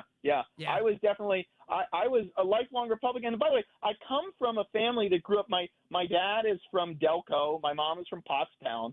And I would describe the both of them as Reagan Democrats, right? By the time Reagan was around, they were full Republicans at that point in time. But they're both the classic, you know, the blue-collar kind of Republican. And I grew up, I remember even thinking Reagan, I was, 6, 8 years old when Reagan was first elected. I was like, this guy makes too much sense. How could anybody be looking at the other team? So I was the first generation to get it right the whole time, Rich. No, that's good. And then what I love about your story is that you were kind of minding your own business. You were out there making money, and you made a lot of it. And then they locked your kids home from school, and they locked everybody's kids home from school. And you said, oh, hell with this. And you stepped up and actually did something about it. So you got involved. And the first time I ever got to know you was when I saw that article written about you, about how a Bucks County dad decided enough is enough and wanted to put his money where his mouth is to get kids back in school. And that seems like forever ago, but it really was just yesterday, and the battle from then has taken on new life, right? So now it's not just simply about keeping schools open. It's also about school choice. It's also about parents being involved in the fight for education and being involved in what's going on with their kids in the classroom. Because let's face it, for me, with a guy, I've got 3 kids. I mean, I got a 10-year-old, an 8-year-old, and a 4-year-old, which is crazy to believe, and I'm even sitting here, but we need to be involved in our kids' decisions in the classroom, and we're facing a lot of challenges from woke curriculum and the efforts by the state to keep us out of things. Right. No, look, and one of the funniest parts about that whole story, and you got it right, I was a pissed off dad. And the thing that was nuts about it, they attacked me as though that story wasn't true, that I was a political plant. That literally an article got written that I was a political plant of who was the woman, the Secretary of Education at the time, very wealthy from Michigan. Anyway, that I was her right-hand person in a conspiracy to take over the state of Pennsylvania. I have never met that woman to this day. I've never met that woman. But they wrote articles like that because they realized that activating parents like me who were just pissed off was really dangerous to their agenda. And I'm glad we did what we did. I'm glad we kept the schools open. And all these years later, maybe it looks like we were a little bit right about that, right, Rich? Yeah, Paul, and you know what? We got to keep going, too, because I'll give you an example. In New Jersey right now, what parents are dealing with is if their kid goes to school and says it's Johnny, but he tells the teachers that they're Susie, and the parents are not allowed to know what's happening in the classroom in many districts, there's things like that.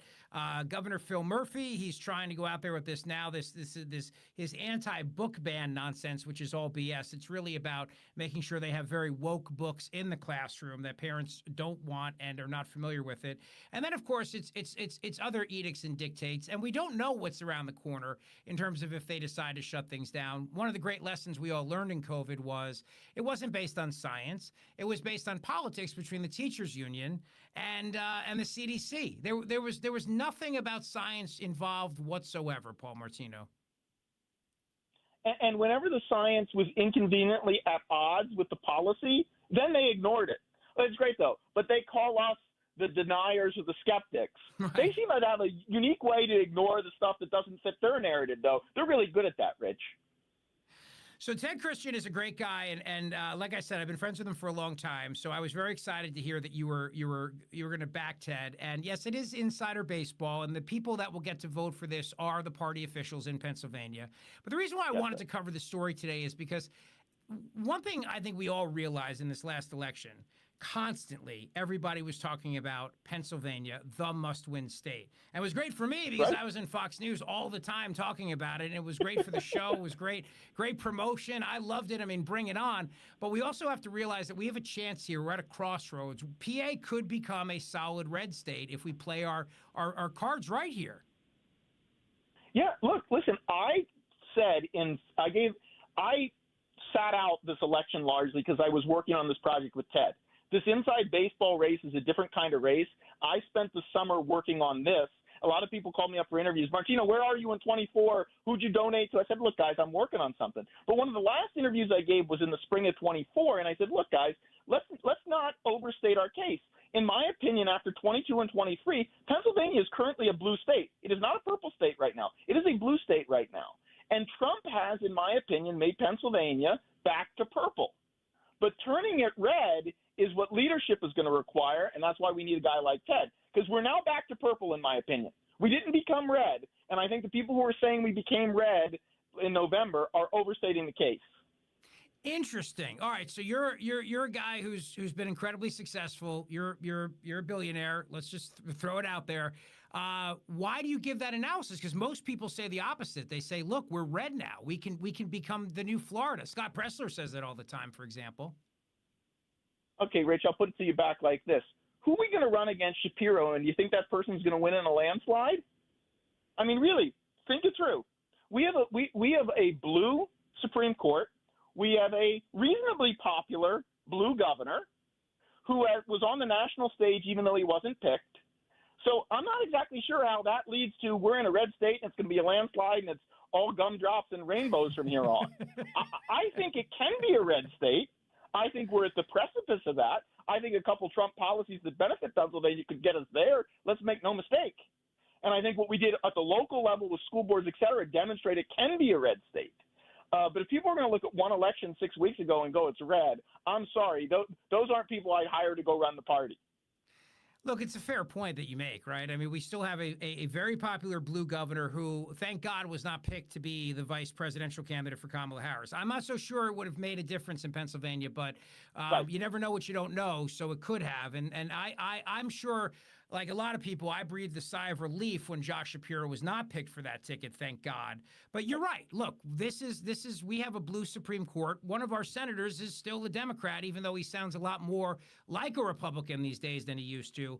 But John Fetterman is still a very popular Democrat. That's right. And so look, I'm just calling it like I see it. And I'm glad with the outcome. I'm glad that we can argue about this as opposed to how blue is the state, which is one of the worries I had going in when I gave that last interview in the spring. So I'd much rather this set of problems than the other one, Rich. Well, this is like when you come back and do an interview, it's like The Dark Knight Returns. You know what I mean? So I said I want to be the first to interview you again since you've been, in Wayne Manor, kind of like hiding out, Paul Martino. So now that you're back, I said, you got to come on this show first to talk to me about this. So this is great. No, this is big. Listen, I'm telling you right now, I can't even begin to tell you how happy I am that this is the place I get to make my entree back. I was involved in a project, and a film crew followed me around the day of the 2023 election for school boards. And we got our butt kicked then. And by the way, it's another thing you need to be able to do. You need to be able to say when you got your butt kicked. This is something that I also don't think the prior group of people in charge of our state were able to do. Look, we won, but there's also times where we lost. And being honest about winning and losing is the key to winning more. And so the day of the election, though, I got to take out one of those Batmobiles and drive around, and the film crew was with me. My son was in the back of the car. I was like, you know what? If they're going to say you're the bad guy, you got to dress the part, Zach. Come on, let's go with it. Well, good stuff, buddy. It's great to catch up, and we got to break some bread together in person and talk about all this. And you're back on the scene now, Paul Martino, back in Ted Christian for Pennsylvania State Republican Chairman, and of course still fighting for schools and for parents and their rights in education. So I appreciate it. It's great to catch up, and let's do this in person soon again. Hey, man, thanks for having me on. Wonderful to see you, Rich. You bet, Paul. The Rich Zeoil Show on Talk Radio 1210 WPHT. All right, as we continue along the show here today, I want to tell you about safety and security being everything for you and your family. And that's why when it comes to your business, it's no less important. We talked about safety and security earlier in the show. Well, McCausland Lock and Alarm is your solution. It's what you need to protect your business. My buddy Tom McCausland is a great guy. He is a great friend of the show, and he's a great friend of our veterans as well. And you need Tom to help secure your business. So what does that mean for you? Well, it means for you that they're going to help you control access, a state-of-the-art key card system so you determine who can get where in your facility, and incredible camera systems so that you can keep an eye on everything. Now, a lot of companies can sell you these things, but there's only one Tom McCausland. His wealth of knowledge and experience allow McCausland to effectively protect all types of facilities, no matter what the environment. And just as important, their customer service is unmatched. When you need assistance, you'll talk to a local expert, probably Tom himself. You'll never be stuck in a voice message system not knowing what number to push. So if you're serious about protecting your facilities, and you should be, you need to seriously consider McCausland Lock and Alarm. So call Tom today at 610-430-1500. 610-430-1500. McCausland Lock and Alarm. A great guy who's going to be there for your business every step of the way. McCausland Lock and Alarm, 610-430-1500. Securing your business, securing your future. Prescriptions require an online consultation with a healthcare provider who will determine if appropriate. Restrictions apply. See website for details and important safety information. Subscription required. Price varies based on product and subscription plan. Hi, I'm Dr. Peter Stahl, board-certified urologist and Senior Vice President of Men's Sexual Health at HIMSS. In my 12 years of practice as a reproductive urologist, I've helped many guys with ED, and it has never been more convenient to treat than it is right now, thanks to HIMSS. It really wasn't easy before. You had to take time out of your day, come to a physical office, and see a specialist like me in person. Now, through HIMSS.com, you can get world-class sexual health care and a full range of treatment options for ED through a 100% online process. It starts with a free assessment from a medical provider licensed in your state who can determine if ED treatment is right for you. If prescribed, your medication is shipped to you for free. So don't wait. Join the hundreds of thousands of guys who've gotten help for their ED through HIMSS. To start your free online visit and find ED treatment at up to 95% off brand name prices, go to hims.com/joy. That's hims.com/joy for your free online visit.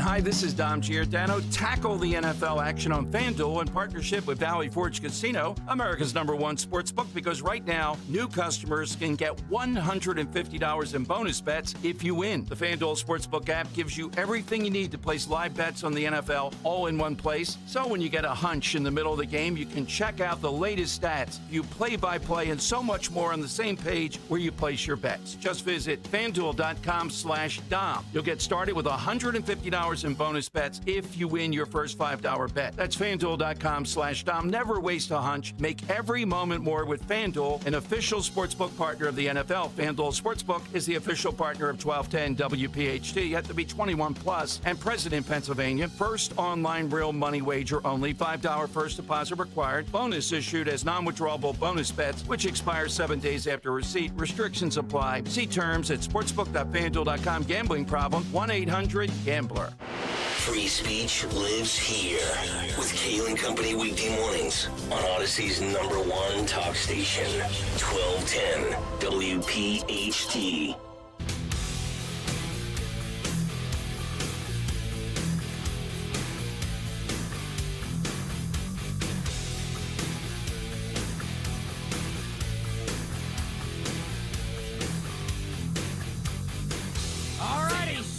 Big stuff going on today. The person of interest arrested at Altoona McDonald's in Altoona, PA. You know, this guy obviously is a universal healthcare socialist whack job.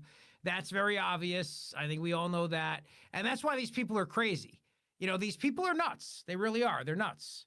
These are crazy, crazy people.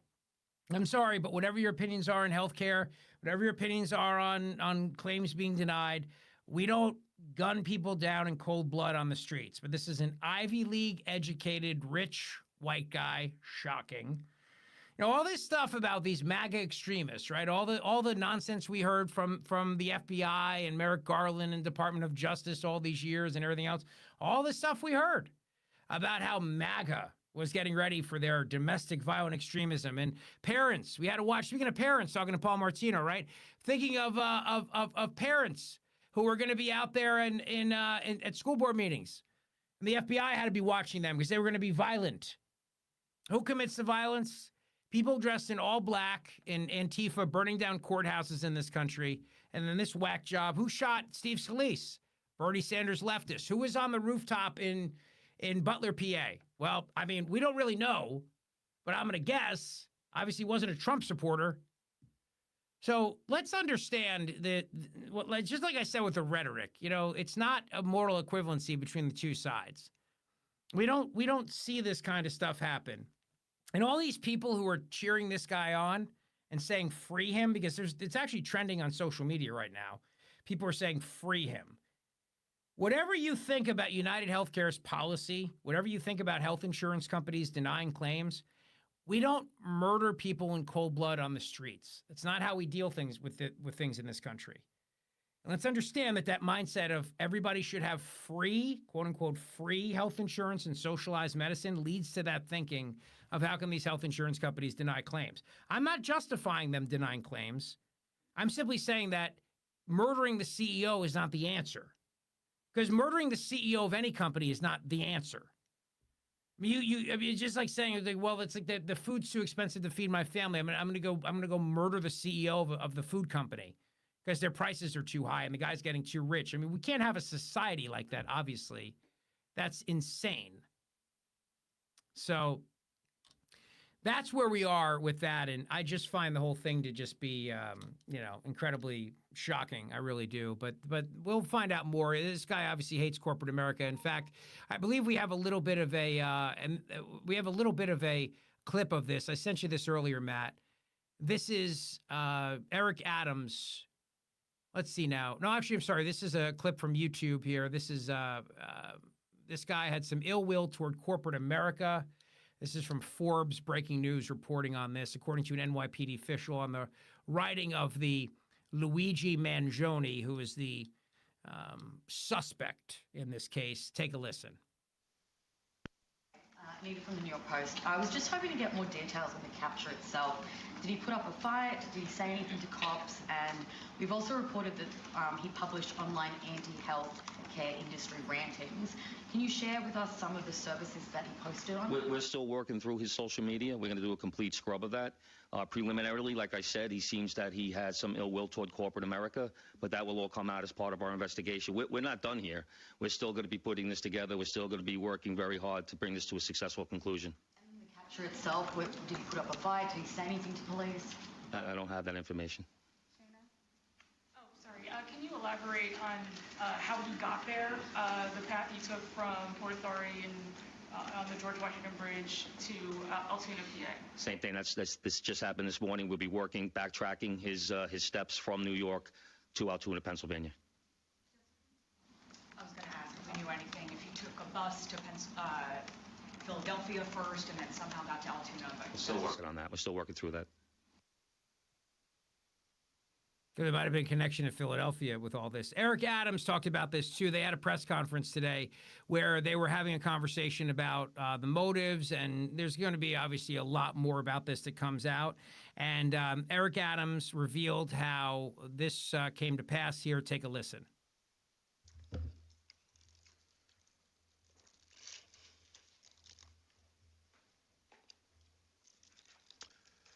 Good afternoon.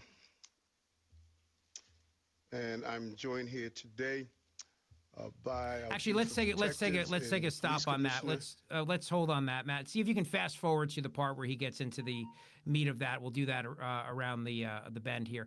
I could also mention to you as well that we've got on Capitol Hill right now, Tulsi Gabbard is meeting with a lot of senators. Tulsi Gabbard is also in the process right now of being praised by a number of people on Capitol Hill who are senators for her courage and her service to the country as a lieutenant colonel in the United States Army Reserve. There's obviously still going to be a battle. The swamp is going to come after her big time, and the swamp is not going to rest until they try to take down Tulsi Gabbard and Kash Patel, obviously. And we have some breaking news on Kash Patel as well. I told you Senator Joni Ernst earlier said she was for Kash Patel, but Lisa Murkowski and Susan Collins are both saying Christopher Wray should get to finish his 10-year term. And those are the swamp creatures I'm talking about, doing everything they possibly can to try to stop the disruptors from getting on Capitol Hill.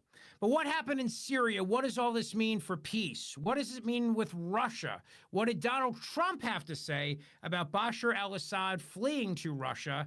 What has the president-elect said since Syria has fallen to the rebels? There's breaking news on this. We'll talk about it with the one and only Dr. Victoria Coates, my guest and the expert on all these foreign policy issues, straight ahead. Listen, here's the secret to your holiday savings. Ready? News! You can get gifts starting at just $3.99. Toys from Disney, Mattel, Barbie, Sonic, Looney Tunes, Fisher-Price, Play-Doh, Nerf, Hot Wheels, and more. You can put a bow on these brands and won't break the bank. Adidas, Champion, Puma, Reebok, Converse, True Religion, DKNY, and Levi's are all at prices so low, they're basically a gift. The savings are hiding at News! You can put a bow on these brands and won't break the bank. It's a great month to get a luxurious new Volvo from Cherry Hill Volvo. You'll be thankful because there's so many fabulous offers to take advantage of. Lease an all-wheel drive XC90 for as low as $687 per month using all applicable rebates. Costco members save even more, up to $2,000 in additional rebates. See store for details. Customers enjoy the stress-free and satisfactory experience Cherry Hill Volvo provides. Cherry Hill Volvo, where relationships really do matter. Are you worried about the state of the economy? Concerned about market crashes and rising inflation wiping out your savings? At Noble Gold Investments, we understand your fears and have a solution. Call us today at 1-888-403-1050. Imagine safeguarding you and your family with a tangible asset that has stood the test of time. Gold. With Noble Gold Investments, you can diversify your portfolio and protect your wealth from economic turmoil. Our team will guide you through the process, ensuring you make informed decisions that best suit your needs. Call Noble Gold Investments today at 1-888-403-1050. That's 1-888-403-1050. The future is uncertain. Take control now. Call 1-888-403-1050. Past performance may not be indicative of future results. Investing in precious metals, including gold, involves risks. Consult with your tax attorney or financial professional before making an investment decision. Hi, this is Dom Giordano. Happy holidays to all. It's the perfect time to talk about Rescue Natural Supplements and their Deck the Hall sale, because right now you can save up to 78% on exceptional natural supplements for every area of your health. From essentials like omega-3s, probiotics, cholesterol support, natural pain relief, and more. And the best part? Over a dozen health-boosting rescue products are marked down under $20. Get started. Stock up today. Call 800-26-ALIVE, 800-262-5483. Speak to a rescue product consultant or shop online at res-q.com. res-q.com. With Rescue, you can reinforce your immune system, boost energy, and reach your health goals. Again, there's no code needed to save up to 78% site-wide. So get a head start on your health. Visit res-q.com. That's res-q.com. Do it today. WPHT, HD, WOGL, HD3, Philadelphia. From the Cherry Hill Volvo Studios, where relationships matter. Always live on the free Odyssey app. The revolution will be broadcast. This is the next generation of talk. Now, this is The Drive at 5. 30 minutes of non-stop talk with Rich Zeoil.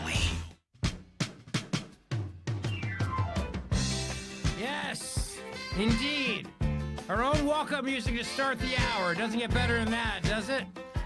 She is the former Deputy National Security Advisor to President Donald Trump and the Vice President of the Davis Institute for Foreign Policy at the Heritage Foundation. She's Philadelphia's own, and she's author of the book, The Battle for the Jewish State, How America and Israel Can Win. She's the one and only Dr. Victoria Coates. Hello, my friend. How are you? Well, I'm well, Rich. How's your foot? It's doing okay. Thanks for asking. I had the surgery on Friday, but I'm a terrible patient, so I still went into New York and did TV Saturday night and went to the Eagles game yesterday. So I don't learn. Well, at least they won. I know it was a rough game, but a W is a W. A W is a W. The painkillers made it easier. So, but man, we should have done a lot better against North Carolina. Come on. True. I mean, the rebels who took down Bashar al-Assad did a better job than the Eagles did with the Carolina Panthers. And I don't know how go ahead. No, I was just going to agree. I mean, they at least are efficient. So what happened here? I mean, how did we get here? All of a sudden, we haven't heard about Assad's name in a while. We haven't really heard much about Syria. And then all of a sudden this happens, and now he's fled Damascus. He's in Russia. Your former boss, the future president of the United States of America, is on Truth Social talking about this and the fact that now he's hiding in Russia. A lot of people are saying that don't expect the region to become safer as a result of all this. So unpack it for us, please. Yeah, this is a really murky, complicated situation. And so what has happened over the last 4 years under Biden-Harris is an increasing normalization of Assad and this narrative that he's inevitable, he's the only one we could deal with. They allowed a lot of our Arab partners and allies to bring Assad back into the Arab League, sort of give him legitimacy. And there were discussions that they were going to pressure Israel to give some portion of the Golan Heights back to Syria to come to some kind of deal with Assad by which he would renounce his relationship with Iran, ignoring the reality that that's actually impossible unless we want to become the key financiers of the Assad regime, which has, among other things, indulged in chemical weapons attacks on his own citizens. There's no way he can renounce Iran. So that was always a fantasy, but that's what they were doing. And everyone kind of assumed he was secure in his position. But then about 2 weeks ago, out of left field come these HTS, the so-called militants financed and backed by Turkey, who come raging out of central Syria towards the east and from the south towards Damascus, and they just took out the Assad army, which turned out to be a total paper tiger, had been completely hollowed out, and they are now in complete control of the country. And the problem, Rich, is the leader of HTS, al-Jawlani, which actually stands for the Golan Heights, is a radical Islamic terrorist with a $10 million bounty on his head. And HTS is a designated terrorist group. Mm-hmm. And these people are now in control of Syria. And Biden's patting himself on the back saying how awesome it is. But there are no good guys here. There are no good guys here. All right. So first of all, Bashar al-Assad's in Russia. I know that President Trump put out a statement about that today. So walk us through that and what happens now and what is Trump saying that Russia should do here? Yeah, no, I mean, and this is all completely consistent with what President Trump did in his first term. And I was in the sit room in both April of 2017 and 18 when he took the 2 strikes against Syria for their use of chemical weapons against civilians. And I was also there when he announced he wanted to pull out of Syria because he didn't see a key strategic goal for the United States that would validate our putting our young men and women in harm's way. So what he's saying now is there are no good guys here. We're glad Assad is gone. He was a horrible person, but this isn't necessarily something to celebrate. But then what he did, which I thought was really smart, is turn this on Russia, because of course Russia has been in Syria since Obama invited them in more than 10 years ago to manage a situation Obama couldn't manage. And so this is a big blow to Russia, blow to their prestige. They've already lost the Tartus port. Their fleet is turning tail and retreating from the Mediterranean now. So that's good. That's a positive development. And what President Trump is saying is, okay, you guys lost. You failed. You can't protect Assad anymore in Syria. And why don't you use this as an opportunity to maybe make yourselves look a little bit better by resolving the war in Ukraine, which, of course, is one of President Trump's top goals. Yes. Okay. So then where do we go from here with Ukraine? Because obviously President Trump was asked about that over the weekend when he did Kristen Welker meet the press. And he said, yeah, they're probably going to lose some funding here. And it's obvious now that Zelensky is realizing and seeing the writing on the wall. Where does all that go? No, he definitely is. And I mean, the reality is for Zelensky is the Ukrainian people are increasingly exhausted.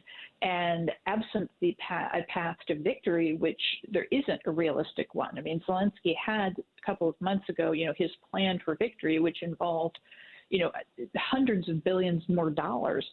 And, it just, there isn't the political will for this in Europe. That's the whole point. The war is in Europe. The Europeans are also exhausted and want to wrap it up. And President Trump's the only one who's brave enough to actually come out and say, hey, time to get this over with. And so I think Zelensky is increasingly realistic. As we've discussed, the last emergency supplemental that was passed involving Ukraine, among other things, had $60 billion in it. That was supposed to last through the end of September of next year, the end of FY25. And we have Blinken promising to push every dollar of that $60 billion out the door by the time they leave, which is and that now they're asking for another $24 billion in whatever continuing resolution abomination they're going to pass this month to try to keep the government open. So another 24 in debt, not properly budgeted. And, you just have to say, where's the end of it? And I think, President Trump rightly is saying, this is madness. We need to end this, not just keep pouring American taxpayer dollars into it. While I have you, I want to get your thoughts on, would you like to weigh in on any of President Trump's nominees, including Tulsi Gabbard or Kash Patel? I know that Robert O'Brien weighed in with an op-ed on Kash Patel on Friday in the Wall Street Journal. Yeah, no, I mean, I know both Kash and Tulsi. I know Kash better. We served together on the National Security Council staff. He's been a friend for years. And so there's a lot of hysteria about Kash. I'm not quite sure where it comes from. But, I mean, he's a great candidate for the FBI. The American people have really lost faith in the FBI, the greatest crisis in confidence since J. Edgar Hoover. Yeah. And what they need is somebody who can clean that place out. And, with Kash's history of not only working on the NSC, but also in supporting Rick Grinnell when he was acting DNI, as chief of staff to Chris Miller when he was acting Secretary of Defense, but then also for years working for Devin Nunes in the Congress. So he has a lot of government experience. And I think, has the confidence of the president, will have a direct line to the president. And, to the rest of the folks at DOJ, I know he's close to Pam Bondi. So this is a great pick, and I'm very confident in it. And as for Tulsi, everyone's talking about, she's inexperienced. But no, she's a lieutenant colonel in the National Guard now. She was just promoted. She has a top secret security clearance. And sure, she met with Assad, not dissimilarly to the way President Trump met with Chairman Kim or Chairman Xi or President Putin. I mean, they're willing to meet with these people. It doesn't mean that they're best friends. And as in the case with President Trump, he wound up being much tougher on folks like Xi and Putin than Biden was. But they had lines of communication, and you could assess whether or not Assad, in the case of Tulsi, was a brutal dictator, which is what she called him after she met with him. She was under no illusions. She was just trying to see if there was a potential solution to a horrible, years-long civil war. Now, with regards to what's left in the wake of Assad leaving, and obviously, there's been a lot of comments about ISIS and their, gaining a hold in the area. The former CENTCOM commander, retired General Frank McKenzie, said during an interview over the weekend that the collapse of the Syrian government may not be a good thing for the people of the country. And now we're all worried, of course, of the intersection here with ISIS, Iran, other terrorist groups. I mean, obviously, these terrorist groups love a vacuum. So where does that take us from here?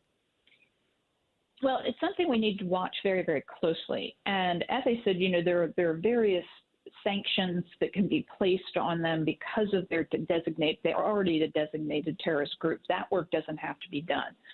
So you can potentially influence their behavior by saying, hey, you've claimed that you're moderating. If you don't behave that way, we're going to lower the boom on you. This is going to get alphabet soup. But right now, they're a specially designated global terrorist group. They could become a foreign terrorist organization, which is much worse. And, so you can put more pressure on them through that. But what concerns me is that we might have a little bit of a parallel here to the Cuban Revolution in 1962, when, the so-called dictator Batista was kicked out by Fidel Castro, who was a very romantic freedom fighter type, handsome, photogenic, good with the media. These are all words you could use about al-Jilani. And, is he that same kind of character who's going to get entrenched, and then reveal his true colors? In Castro's case, as a communist, a pro-Russia, pro-Soviet rather, leader, and in al-Jilani as a radical Islamic terrorist. So that's what we need to watch and be very concerned about. And I would say the burden is on HTS and on al-Jilani. We should not be giving him the benefit of the doubt. He should be demonstrating proactively for an extended period that he is going to make good on his pledges of moderation, rather than as I said, giving him the benefit of the doubt. Since you brought up Fidel Castro, I think it's an interesting pivot to Canada and Justin Trudeau, where Trump mentioned Canada could become the 51st state. And I was just wondering if you think that'd be good for the skiing economy of the United States of America. Well, I'm a Colorado girl, so I don't know that we need them for that. But I would say, that was masterful. And it shows you why President Trump is using tariffs the way he is, because he raised this once. He got Trudeau scurrying to Mar-a-Lago. He comes to Mar-a-Lago. I mean, that to me was the most amazing part of this. He's the elected Prime Minister of Canada, and he goes down to Florida to meet with Trump, not even in the White House. I mean, that is amazing right there. That is coming with your tail between your legs. 100%. And it shows you the kind of leverage the United States has. And it's why what President Trump is proposing is so important. We have to keep that leverage. My favorite Truth Social post so far is the one he did on preserving the dollar and putting the BRICS nations on notice that they're not going to come up with some kind of rogue currency that can replace the dollar, and they're all going to have to kind of prove their loyalty, because he understands that is the key to our strength. And so with that one threat, he gets Trudeau to Mar-a-Lago. He gets a call from the new president of Mexico, who's certainly not a friendly, but they both realize their economies are going to be devastated if he makes good on this, and that he might just follow through. And so I think that is demonstrating the way he's going to govern. That is the key to America first. And if you're nice and you have the level playing field, well, then we can all prosper. And heck, I think it would be great to have Canada as a state. They can meld right on in with Alaska. I don't have a problem with that. It's probably the only way they're going to get the Stanley Cup back. So it's...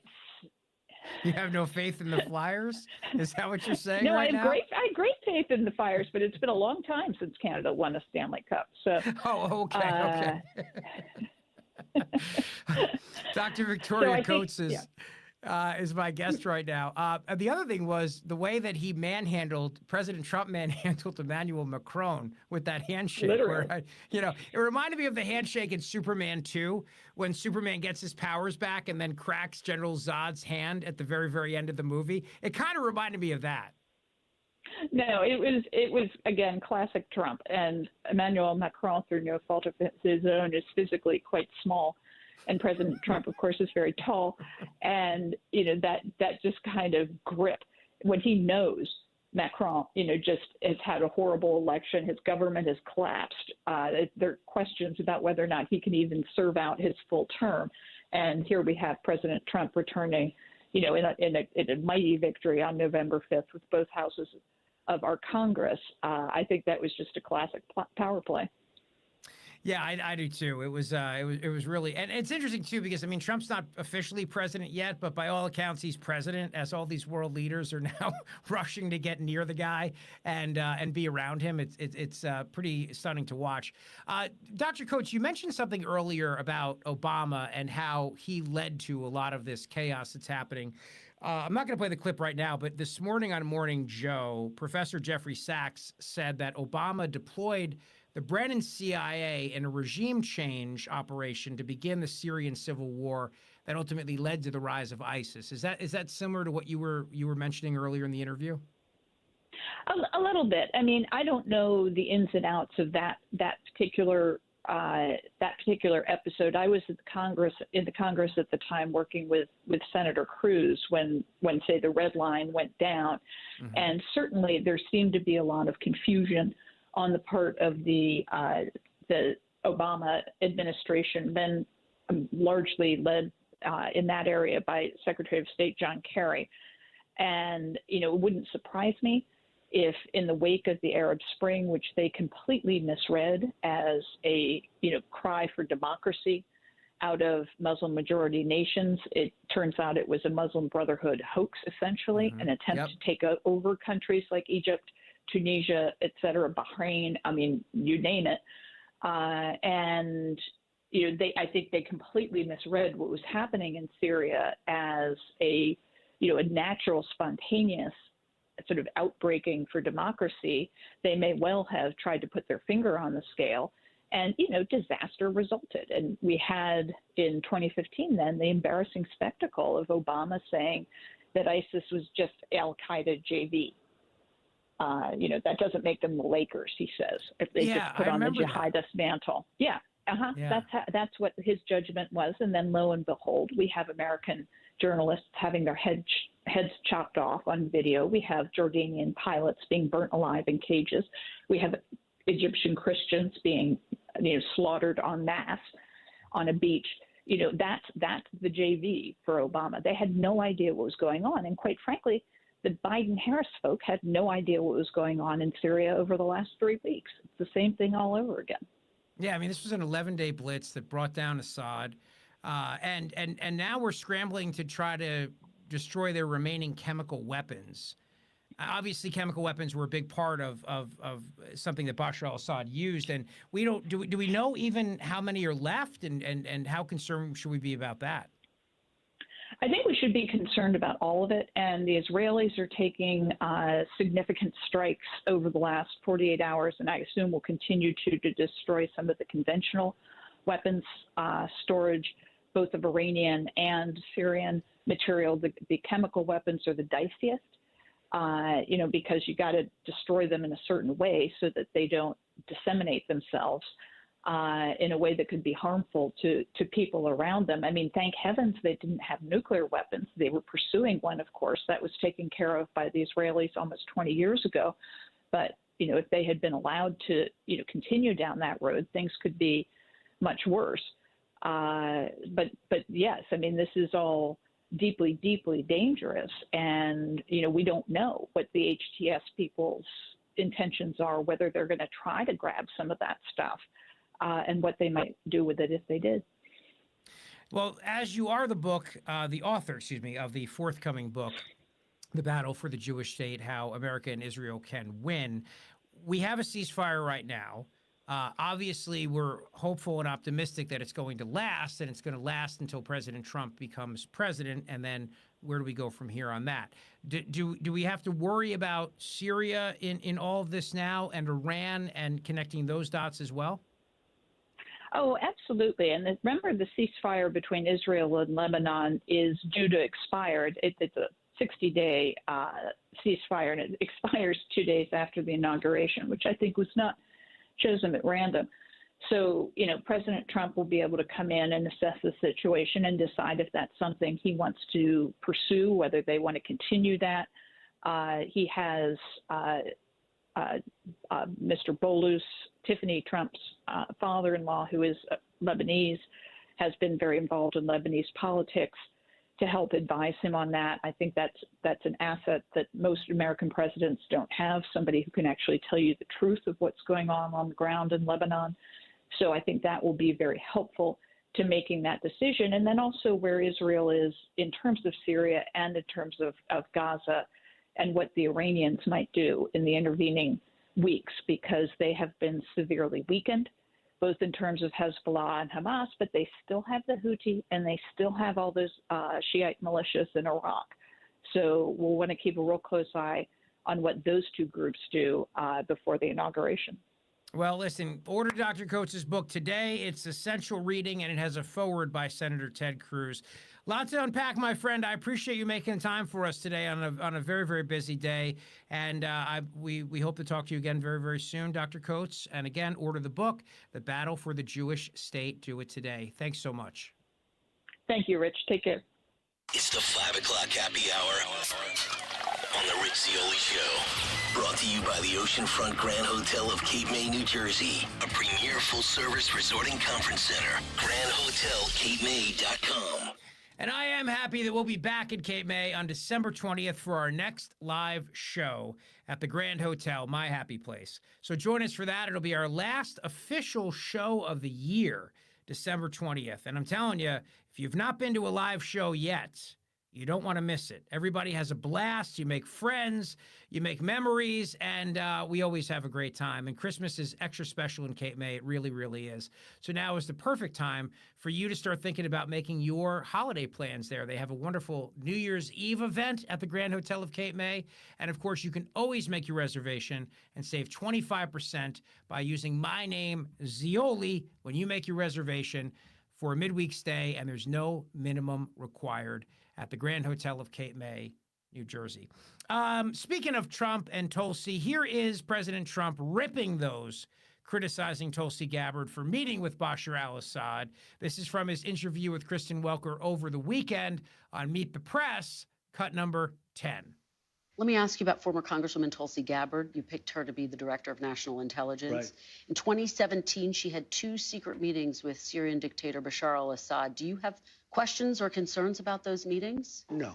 And he's got bigger problems right now. Well, do you think it makes it hard for her? His country is collapsing. Yeah. I mean, do you think it compromises her ability to handle that? I met with Putin. I met with President Xi of China. I met with Kim Jong-un twice. Does that mean that I can't be president? Well, when you were president, they weren't secret meetings. Look, people meet. All these people meet. I mean, I see some of the most dishonest people. I'll tell you, the 51 agents that said that the laptop wasn't from Hunter, it was from Russia. What about them? Tell me about them. Do you think they did something wrong? Do you think they were all so stupid that they thought that the laptop from hell? So you have confidence in Tulsi Gabbard? I do. So does I mean, she's a very respected person. I mentioned to you about the CIA and the Obama CIA and what they did. I want to play this clip. I hate playing Morning Joe clips, but it's not about Morning Joe. It's really about what this professor outlined here about how Obama was really instrumental here in leading to the chaos that we see that's unfolded here in Syria all these years, and then the rise of ISIS. And it goes to what Dr. Coates said about, the JV League and all the other nonsense that Barack Obama said. So it's a little bit of a longer clip, but I think it's worth hearing and understanding this and just how responsible the Obama-Biden regime was for all of this. Cut number 11. How out of control this could escalate. It's true, but I think we have to step back and not put this in partisan terms. This is a U.S. mistake that started 7 years ago. And I remember the day on your show when President Obama said, Assad must go. And I looked at you and Joe and I said, how's he going to do that? Where's the policy for that? Right. And we know they sent in the CIA to overthrow Assad. The CIA and Saudi Arabia together in covert operations tried to overthrow Assad. It was a disaster.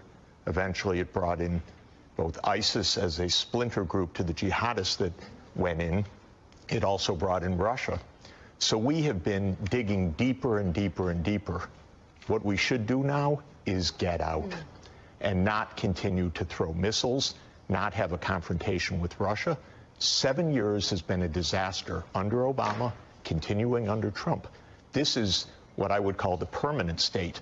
This is the CIA, this is Pentagon, wanting to keep Iran and Russia out of Syria, but no way to do that. And so we have made a proxy war in Syria. It's killed 500,000 people, displaced 10 million, and I'll say predictably so, because I predicted it 7 years ago that there was no way to do this and that it would make a complete chaos. So what I would plead to President Trump is get out. Like his instinct told him, by the way.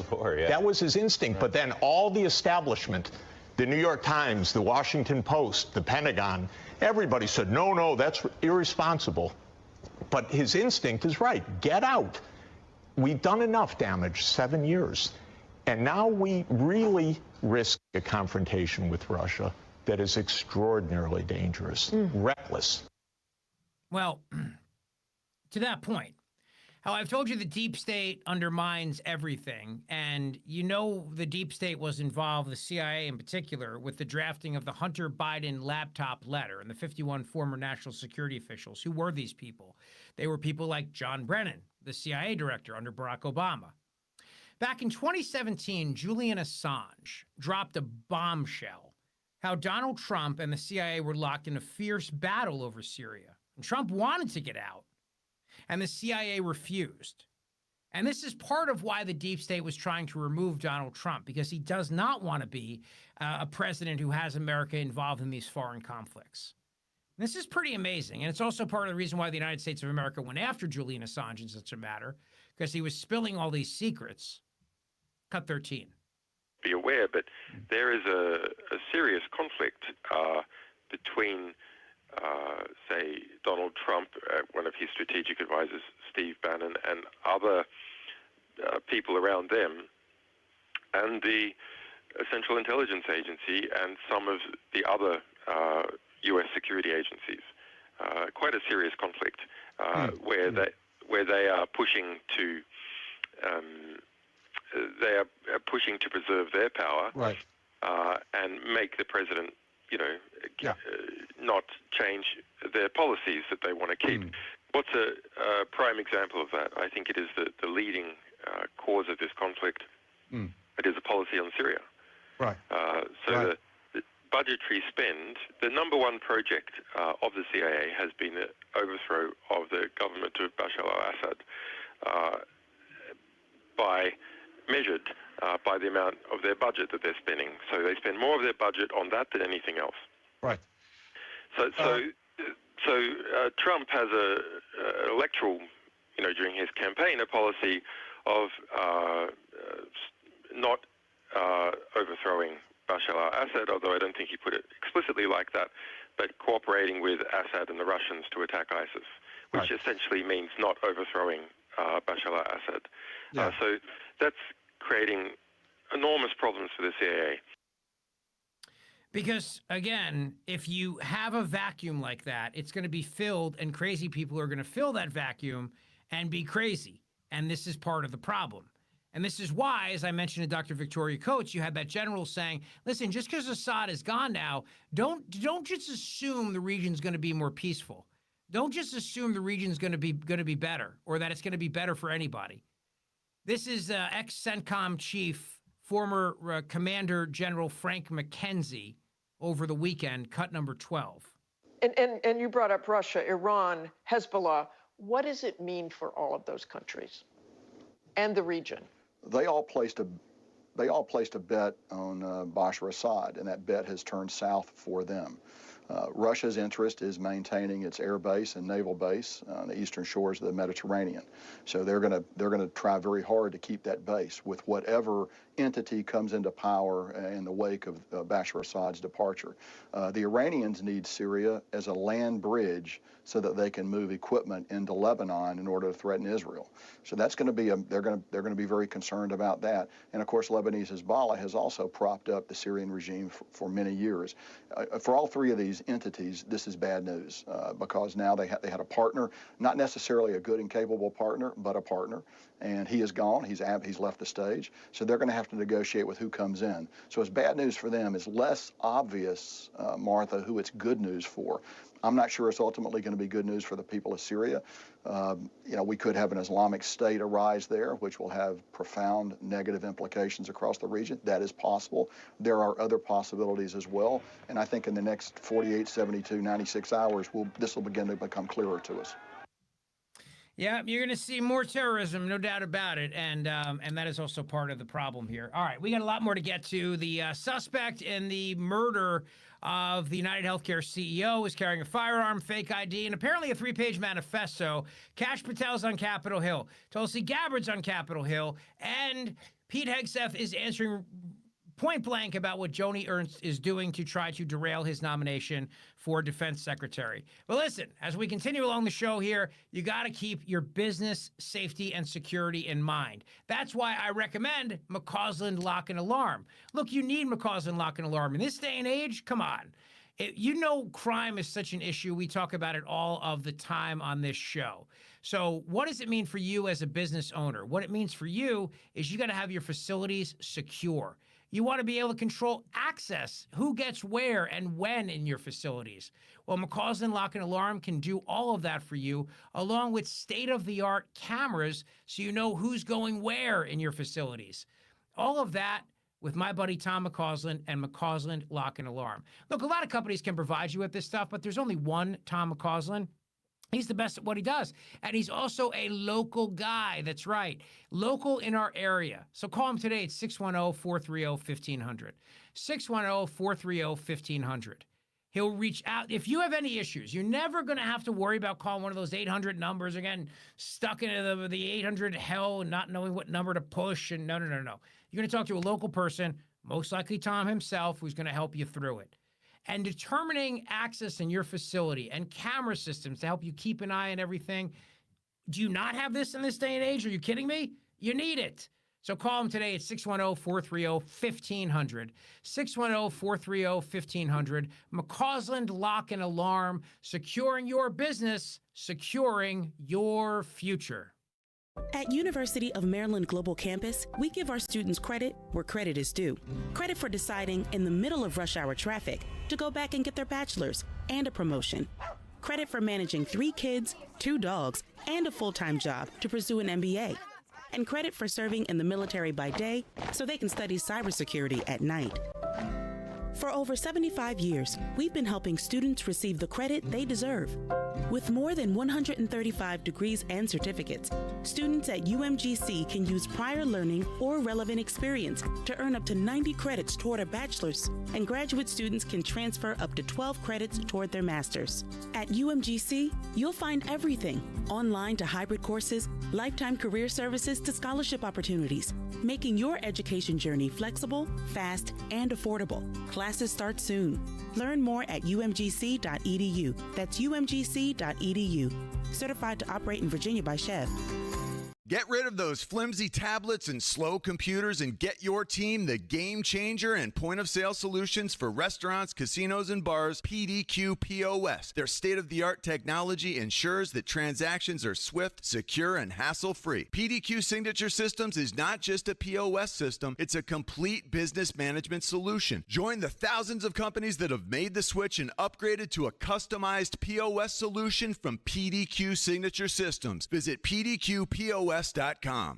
As a business owner, you wear a lot of hats. One minute you're ordering today's inventory, and the next you're planning tomorrow's expansion.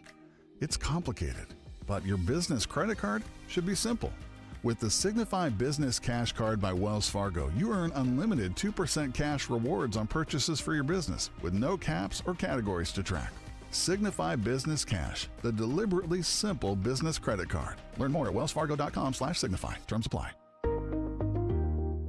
Hi, everyone. This is Dom Giordano here with my friend and dentist, Dr. Robert Bentz of the Bentz Dental Group. Dr. Bentz, we've talked about your cutting-edge, state-of-the-art care. Why is that so vital? It sure helps me diagnose and elevate the level of care I can offer if I'm using the latest technology. I use it on a normal, everyday basis, and I can see things that it's just missed. It's not misdiagnosed, but you can't see something that your equipment won't allow you to.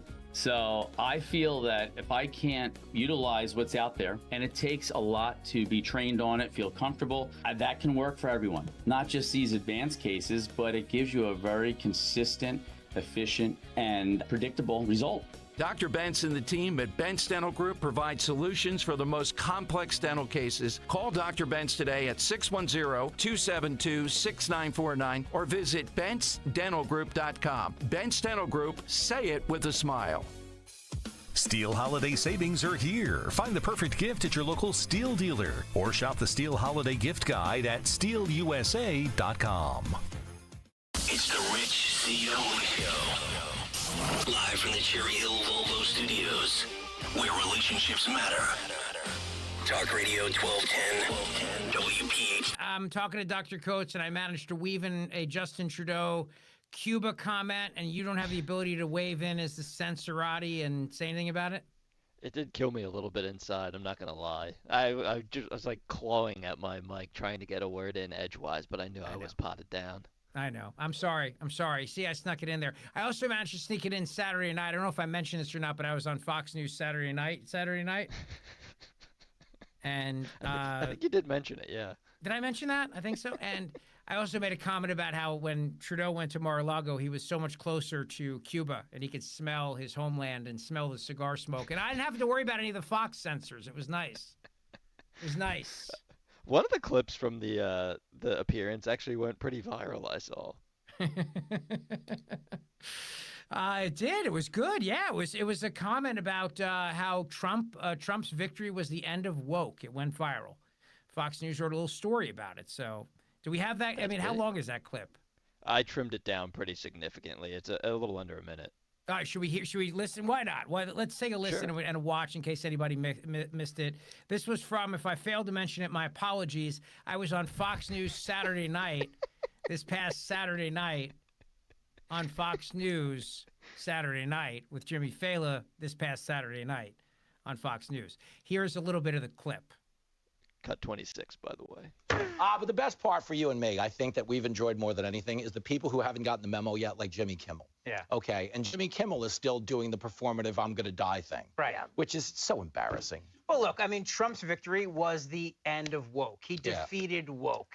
And people said enough of I'm tired of watching what I say. Yeah. And Trump goes out there and says whatever the hell he wants. Anything. Like, get off your fat ass, Harry, and go vote. I love that He says one. that. Harry, you gotta vote, Harry. Get off your face. I mean, he says whatever he wants. He's not censoring himself. And people are like, you mean I can do that too? Yep. He's the president. It's liberating. If he can do it, I can do it. It's so liberating. It's liberating. And that's why Kimmel looks especially bad to most people. Yeah. Because comics have one emotion to provide you with. It's laughter. That's all we're responsible for. He did the reverse of that emotion. Okay, He cried. Danny, imagine you went to a strip club and every time a song came on, she put on another layer of clothing. There you go. That was Saturday night, Fox News Saturday night on Fox News this past Saturday night.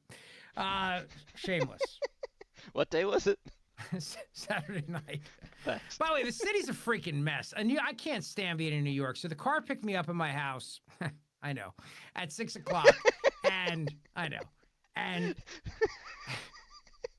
way to casually weave that in there. It's casually weaving in the fact that the giant Chevy Suburban, black Chevy Suburban, picked me up at my house at 6 o'clock and drove me up there. But I didn't get to the studio. I didn't get to Fox News until 8:45. That's how long it took to get through. And most of that time was from when we got through the Lincoln Tunnel to getting up to 48th and 6th. That's how crazy the city is. It's insane. It's nuts. Because they hate cars and they've made it so that there's only one. There's no lanes for cars anymore because they hate them. So it's impossible to navigate through that city. It was a mess. Wow, and I was glad. One time I had to get out of the car and run. And this time I could not have done that because I had a boot on my shoe. You know, I just had surgery the day before, so that, and I sounded pretty coherent considering I was high as a kite on a mixture of painkillers. Sounded pretty coherent there. Don't you think? I'm just saying. Yeah, I wouldn't have known. I would have assumed you were sober. Justin, did I sound high as a kite on Vicodin, Percocet, Oxy, and fentanyl? The only thing you sounded high on in that clip was high on life. High on life, baby. You see that? That's what happens when a big, giant, black Chevy Suburban picks you up outside your house and drives you to Fox News to do Fox News Saturday Night on Saturday night. That's what happens. You get high on life. That and the snacks in the green room, which were fantastic this time around. They had Doritos. What do they have? Oh, they had Doritos. They had those pop chip things. They had nuts and some chocolate too, and of course all the coffee and water you could drink. Yes. If you become a bigger star, will you demand that they provide M&Ms but certain colors be removed, like no blue ones? That is the ultimate power move, right? Everybody has that fantasy of when they make it in life, they can start to dictate the M&M color. Yeah. That is always the fantasy. That's what I would do. Yeah, it's nothing else. It's not like I want, like a beautiful women to greet me, or I want red M&Ms, or I want the red M&Ms gone. It's always that. It's always how that works. But we had fun, and there's some exciting changes to the show that are coming starting in January, which I can't say yet, but the show's going to just keep getting better and better, and that's all I can say for the moment. So that'll be good. You know who's not funny, though, is Rosie O'Donnell, but this is weird. She went on TikTok and talked about how she might have herpes. Now, I don't know about you, but I mean, this is way too much information. Right? I mean, have we reached the point of when we're just oversharing in such a degree right now that we've lost our friggin' minds, you think? Is that where we are? Yeah, I feel like she didn't need to share this with the rest of us. She could have just kept it between herself and her doctor. This is nothing we needed. We did not need this. We didn't need to know this, and it's gross to watch. And I don't know why I'm going to put everybody through this, but since we are streaming on YouTube, it's worth watching. It's a little nauseating, but anyway, take a watch or a listen. Go ahead. Well, hey everybody, it's Friday all day, as my Nana would say. And look what I have on my lip. Everybody's been saying, you have herpes all this time, and I never had a cold sore in my life, and now I have a cold sore. And it makes me think that perhaps this weird pimple that had a tiny little head was a cold sore too. And so I talked to my doctor today, and I did a video telehealth, and they said that it's not a cold sore, it's some reaction to the sun. Now, I did sit in the sun yesterday, but I had sunscreen on. So I don't know. I will let you know tomorrow if I do, in fact, have herpes, as some of the taunting from the MAGA people in the last couple of weeks. Hasn't it been fun, ladies and gentlemen, to be standing in direct opposition to everything he is and represents? And always have been. And always will be. So here's what I'm trying to understand. Is she blaming the herpes on MAGA? I think so. And could her nose get any redder? I mean, her nose looks more red than mine. Yeah, her argument was like, I didn't have herpes before Trump won this election. Yeah. Somehow MAGA gave Rosie O'Donnell herpes, a giant beaming red nose where she looks like red buttons, and she was out in the sun. She's like, I was out in the sun the other day. She's pale as a ghost. She looks more pale than Pelosi. Like she has not seen the sun in years. I'm trying to understand why would anybody post this video to social media? How desperate are the times we live in right now? I wish you had never sent it. Maybe she's just feeling very festive, you know? She's got her best Frosty the Snowman costume on with the pale complexion, the red nose. Could be construed for a carrot. Who knows? Yeah, but he had two eyes made out of coal, not herpes. That's the difference. Ugh. Frosty didn't have herpes. No, because she's like, I've got herpes here, and I think herpes here, too. It's gross. Oh, you MAGA people gave me herpes. First of all, no one MAGA went near you. That's number one. So if somebody did have herpes and it's highly contagious, they didn't give it to you. That's number one. Number two, nobody's watching videos of you ever. The only reason I'm watching this is to make fun of you. Nobody's sitting around like, oh, I got some downtime. Let me watch a video of Rosie O'Donnell since the wife's out. I got some time to myself. Put it in the bank, if you know what I mean. Sometimes when you send me clips, I get excited because it's information I hadn't seen yet. It's a new take. Today, when you sent the Rosie O'Donnell clip and I just saw the headline that said Rosie has herpes, I was like, oh, man, I don't want to look at this. It's just so wrong. So wrong. Nobody saw that until just now, by the way. That's got more views from this moment in time than anywhere else. But she hates MAGA, and she's about to get angrier because Trump was going to start pardoning some of the January 6ers, which is going to make Rosie's herpes explode literally on her face.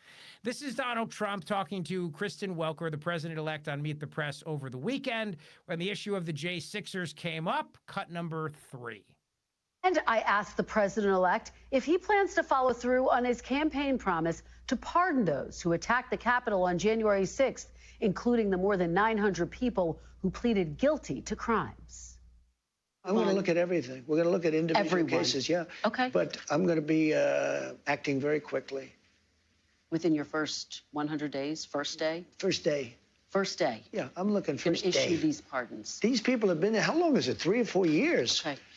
You know, by the way, they've been in there for years, and they're in a filthy, disgusting place that shouldn't even be allowed to be open.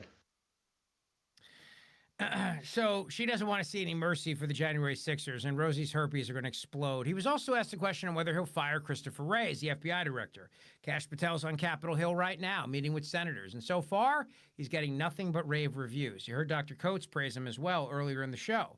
But does that mean Christopher Wray gets fired? Well, probably. Cut number 4. Are you going to fire the current FBI director, Christopher Wray, who you appointed? Well, I can't say I'm thrilled with him. He invaded my home. I'm suing the country over it. He invaded Mar-a-Lago. I'm very unhappy with the things he's done. And crime is at an all-time high. Migrants are pouring into the country that are from prisons and from mental institutions, as we've discussed. I can't say I'm thrilled. I don't want to be Joe Biden and give you an answer and then do the exact opposite. We're going to talk about that. So I'm not going to do that. What I'm going to say is I certainly cannot be happy with him. You take a look at what's happened. And then when I was shot in the ear, he said, oh, maybe it was shrapnel. Where's the shrapnel coming from? Is it coming from heaven? I don't think so. So we need somebody to straighten. You know, I have a lot of respect for the FBI, but the FBI's respect has gone way down over the last number of years. Don't you have to fire him in order to make room for Kash Patel if he is, in fact, confirmed? Well, I mean, it would sort of seem pretty obvious that if Kash gets in, he's going to be taking somebody's place, right? And somebody is the man that you're talking about. Yeah, the guy who raided his house, invaded his home. Hey, listen, we broadcast live from the Cherry Hill Volvo studios, and we're so grateful for their partnership. You can see how we love the fact that they are our studio sponsor. And now is an amazing time for you to get to Cherry Hill Volvo on Route 70 in Cherry Hill. Say hello to my dear friend Judith Krupnick and take advantage of some amazing deals. So I mentioned we're going to be going to Cape May on Friday, or next Friday for our live show. Whenever we go to Cape May and bring the kids, we take the Volvo XC90. That's the Zeoil family car. It's got the 3rd row, all the technology to keep you safe. In fact, it is the safest 7-person passenger vehicle on the road SUV by far. It can be yours for $687 a month using all applicable rebates. And if you're a Costco member, you're going to save up to $2,000 more in additional rebates. It's a great car. It's a beautiful car. But if you want something smaller, they have the XC40 in stock, the XC60 in stock, and then they have the S-Class made right at their plant in South Carolina. But the key is Cherry Hill Volvo. Because there's a lot of Volvo dealerships out there, let's face it, but Cherry Hill Volvo is the only one that stands with us as our studio sponsor, and they've been a supporter of mine for years. Plus, they're going to give you an incredible, incredible experience. See, Judith prides herself on always giving everybody the best customer service experience, building that lifelong relationship, and that's why people have been customers for decades at Cherry Hill Volvo. And there's never going to be any pressure, and they're easy to get to, right over the bridge on Route 70 in Cherry Hill. So go see them today. You'll love driving the XC90. It is the family car. If you've got kids and you're piling them on after practice and all the other things, it's great. But the XC40 and the XC60 have a ton of cargo room as well. And all the Volvos come with the latest safety standards, the exceeding safety standards, really setting the bar. I love that new ad where the car stops straight in front of that woman who's about to have a baby. And the cars are just fantastic. They're safe and they're wonderful to drive. And the experience at Cherry Hill Volvo is the best. So thank Judith Krupnick for all of her incredible support. The entire team is ready to assist you and ready to make your experience something that you will never forget. At Cherry Hill Volvo on Route 70 in Cherry Hill, where relationships really do matter. If you owe the IRS $10,000 or more in back taxes or have unfiled tax returns, write this number down or put it into your phone. 800-909-1822. The IRS is hiring more staff and cracking down. Call Tax Relief Helpers now to learn about our tax debt reduction programs and how to stop the collection efforts. If you're facing liens, levies, an audit, wage garnishment, or years of unpaid taxes, even if you're already in a payment plan, we can help. Through special IRS programs, you may qualify to have your tax debt settled for a fraction of what you owe. Tax Relief Helpers has helped thousands of taxpayers qualify for these generous relief programs, earning an A rating with the Better Business Bureau. No matter what amount you or your business owe to the IRS, call our tax relief hotline now for a free consultation and see what savings you may qualify for. Don't tackle the IRS on your own, and don't risk having your wages, Social Security, even your pension seized. Call now. Call 800-909-1822. That's 800-909-1822. 800-909-1822. Dawn Stensland here. My friends from the Piazza Auto Group believe in giving back and supporting our local communities. This holiday season, Piazza is proud to partner with the Salvation Army to collect new toys for local children. Show your support by dropping off an unwrapped toy in the collection bin at your local Piazza dealership through December 16th. And while there, the Piazza staff will be happy to assist you. For more info or to shop their inventory online, visit PiazzaAutogroup.com, Piazza, PiazzaAutogroup.com. Tell them Dawn sent you. The IRS finally caught up with Louie. I hadn't paid my taxes in 8 years. He was in big trouble. We're going to take your house, garnish your pay. Louie found out about Optima Tax Relief, America's #1 tax relief firm. I don't owe the IRS anymore. It was because of Optima Tax. Call Optima now for a free consultation. Give Optima Tax a call. They can help you. Call 800-354-2840. 800-354-2840. Optima Tax Relief. Actual client compensated for sharing their experience. Visit OptimaTaxRelief.com for details.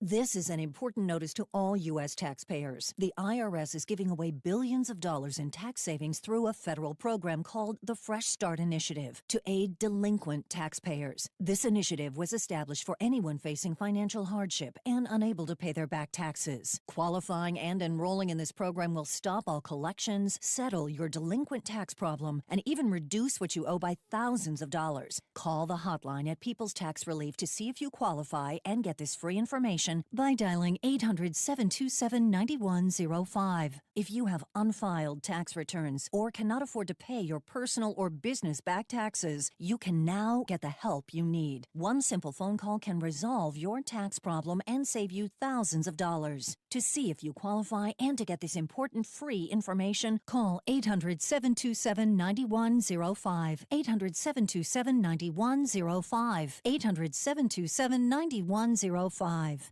Hey, Zeoil Army, it's your main man, Jimmy Fallon. You better stay tuned for my show, the high-flying, death-defying audio safe space for cool people where America gets together at the dinner table and discusses all the issues facing our country. You might want to bring a glass of wine or a bottle of beer for this one.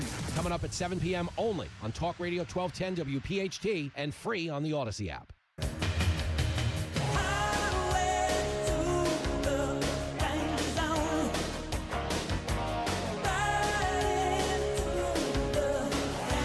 By the way, I'm filling filling in for him tomorrow on his radio show, so you'll get 7 hours of me tomorrow. Lucky you. Actually, 6.5, because we have basketball tomorrow night, so we're done at 6:30. But there we go. And that's the big story of the hour, brought to you by our buddy Dr. Mike Veneria, with 2 locations to serve you in Cinnaminson and Woodbury. Schedule your free implant consultation today for your perfect smile, and do it before the year's out. You might have dental benefits sitting on the table. Don't let them go to waste. Call his office at 856-786-2020. There's a lot of breaking news going on, obviously, around the killer who brutally murdered in cold blood the CEO of United Healthcare. And now captured in Altoona, PA. He turns out to be, of course, no shock there, an Ivy League educated socialist whack job who believes in universal health care and thinks it's okay to just murder in cold blood CEOs who deny care. But sadly, there's a culture out there that is rooting for this guy and thinks he's a hero. I'll talk more about that in the 4 o'clock hour and what it really says a lot about our society. But one thing I want to play for you, this quick clip of President Trump, and I'm going to talk about this in the next hour. Birthright citizenship. Trump says he will end birthright citizenship. It's something that should be ended because it is not supposed to be the way it is in this country. I'll explain why in the 4th hour. You're going to want to hear my explanation for this because it's about the Constitution. But here's Trump, cut number 9. Let me ask you about some of your other promises on this topic. You promised to end birthright citizenship on day 1. Is that still your plan? Yeah, absolutely. The 14th Amendment, though, says that, quote, all persons born in the United States are citizens. Can you get around the 14th Amendment with an executive action? We're going to have to get a change. We'll maybe have to go back to the people, but we have to end it. We're the only country that has it. Through an executive action? You know, we're the only country that has it. Do you know, if somebody sets a foot, just a foot, 1 foot, you don't need 2, on our land, congratulations, you are now a citizen of the United States of America. Yes, we're going to end that because it's ridiculous. Through executive action? Well, if we can, through executive action. I was going to do it through executive action, but then we had to fix COVID first, to be honest with you. We have to end it. I'll give you my thoughts on that straight ahead and why it absolutely has to be ended and how we can end it. But I want to tell you, Dr. Mike Veneria is truly the master of implant dentistry, recognized for 10 consecutive years as the master of implant dentistry by his peers. What are you waiting for? Make your appointment today for your perfect smile. Do you need an implant? There's simply no one better than Dr. Mike Veneria. Just go to veneriadental.com, V-A-N-A-R-I-A, veneriadental.com. Dr. Mike is a great guy. He's a great friend of the show, and, you know, he's been recognized among his peers because he's that good. They refer him for complicated dental implants and complicated dental procedures. And since it is the end of the year and you might have dental benefits left, just reach out to his office today and see what they can do.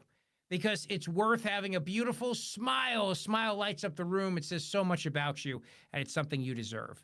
856-786-2020 or veneriadental.com. Dr. Mike's a great guy, and I have an appointment with him this week, as a matter of fact. So, yes, he really is my dentist, and yes, Mama Zeoil really did discover him for all of us. veneriadental.com, veneriadental.com. Do you have shoeboxes full of old videotapes and photos? Starting now, Radio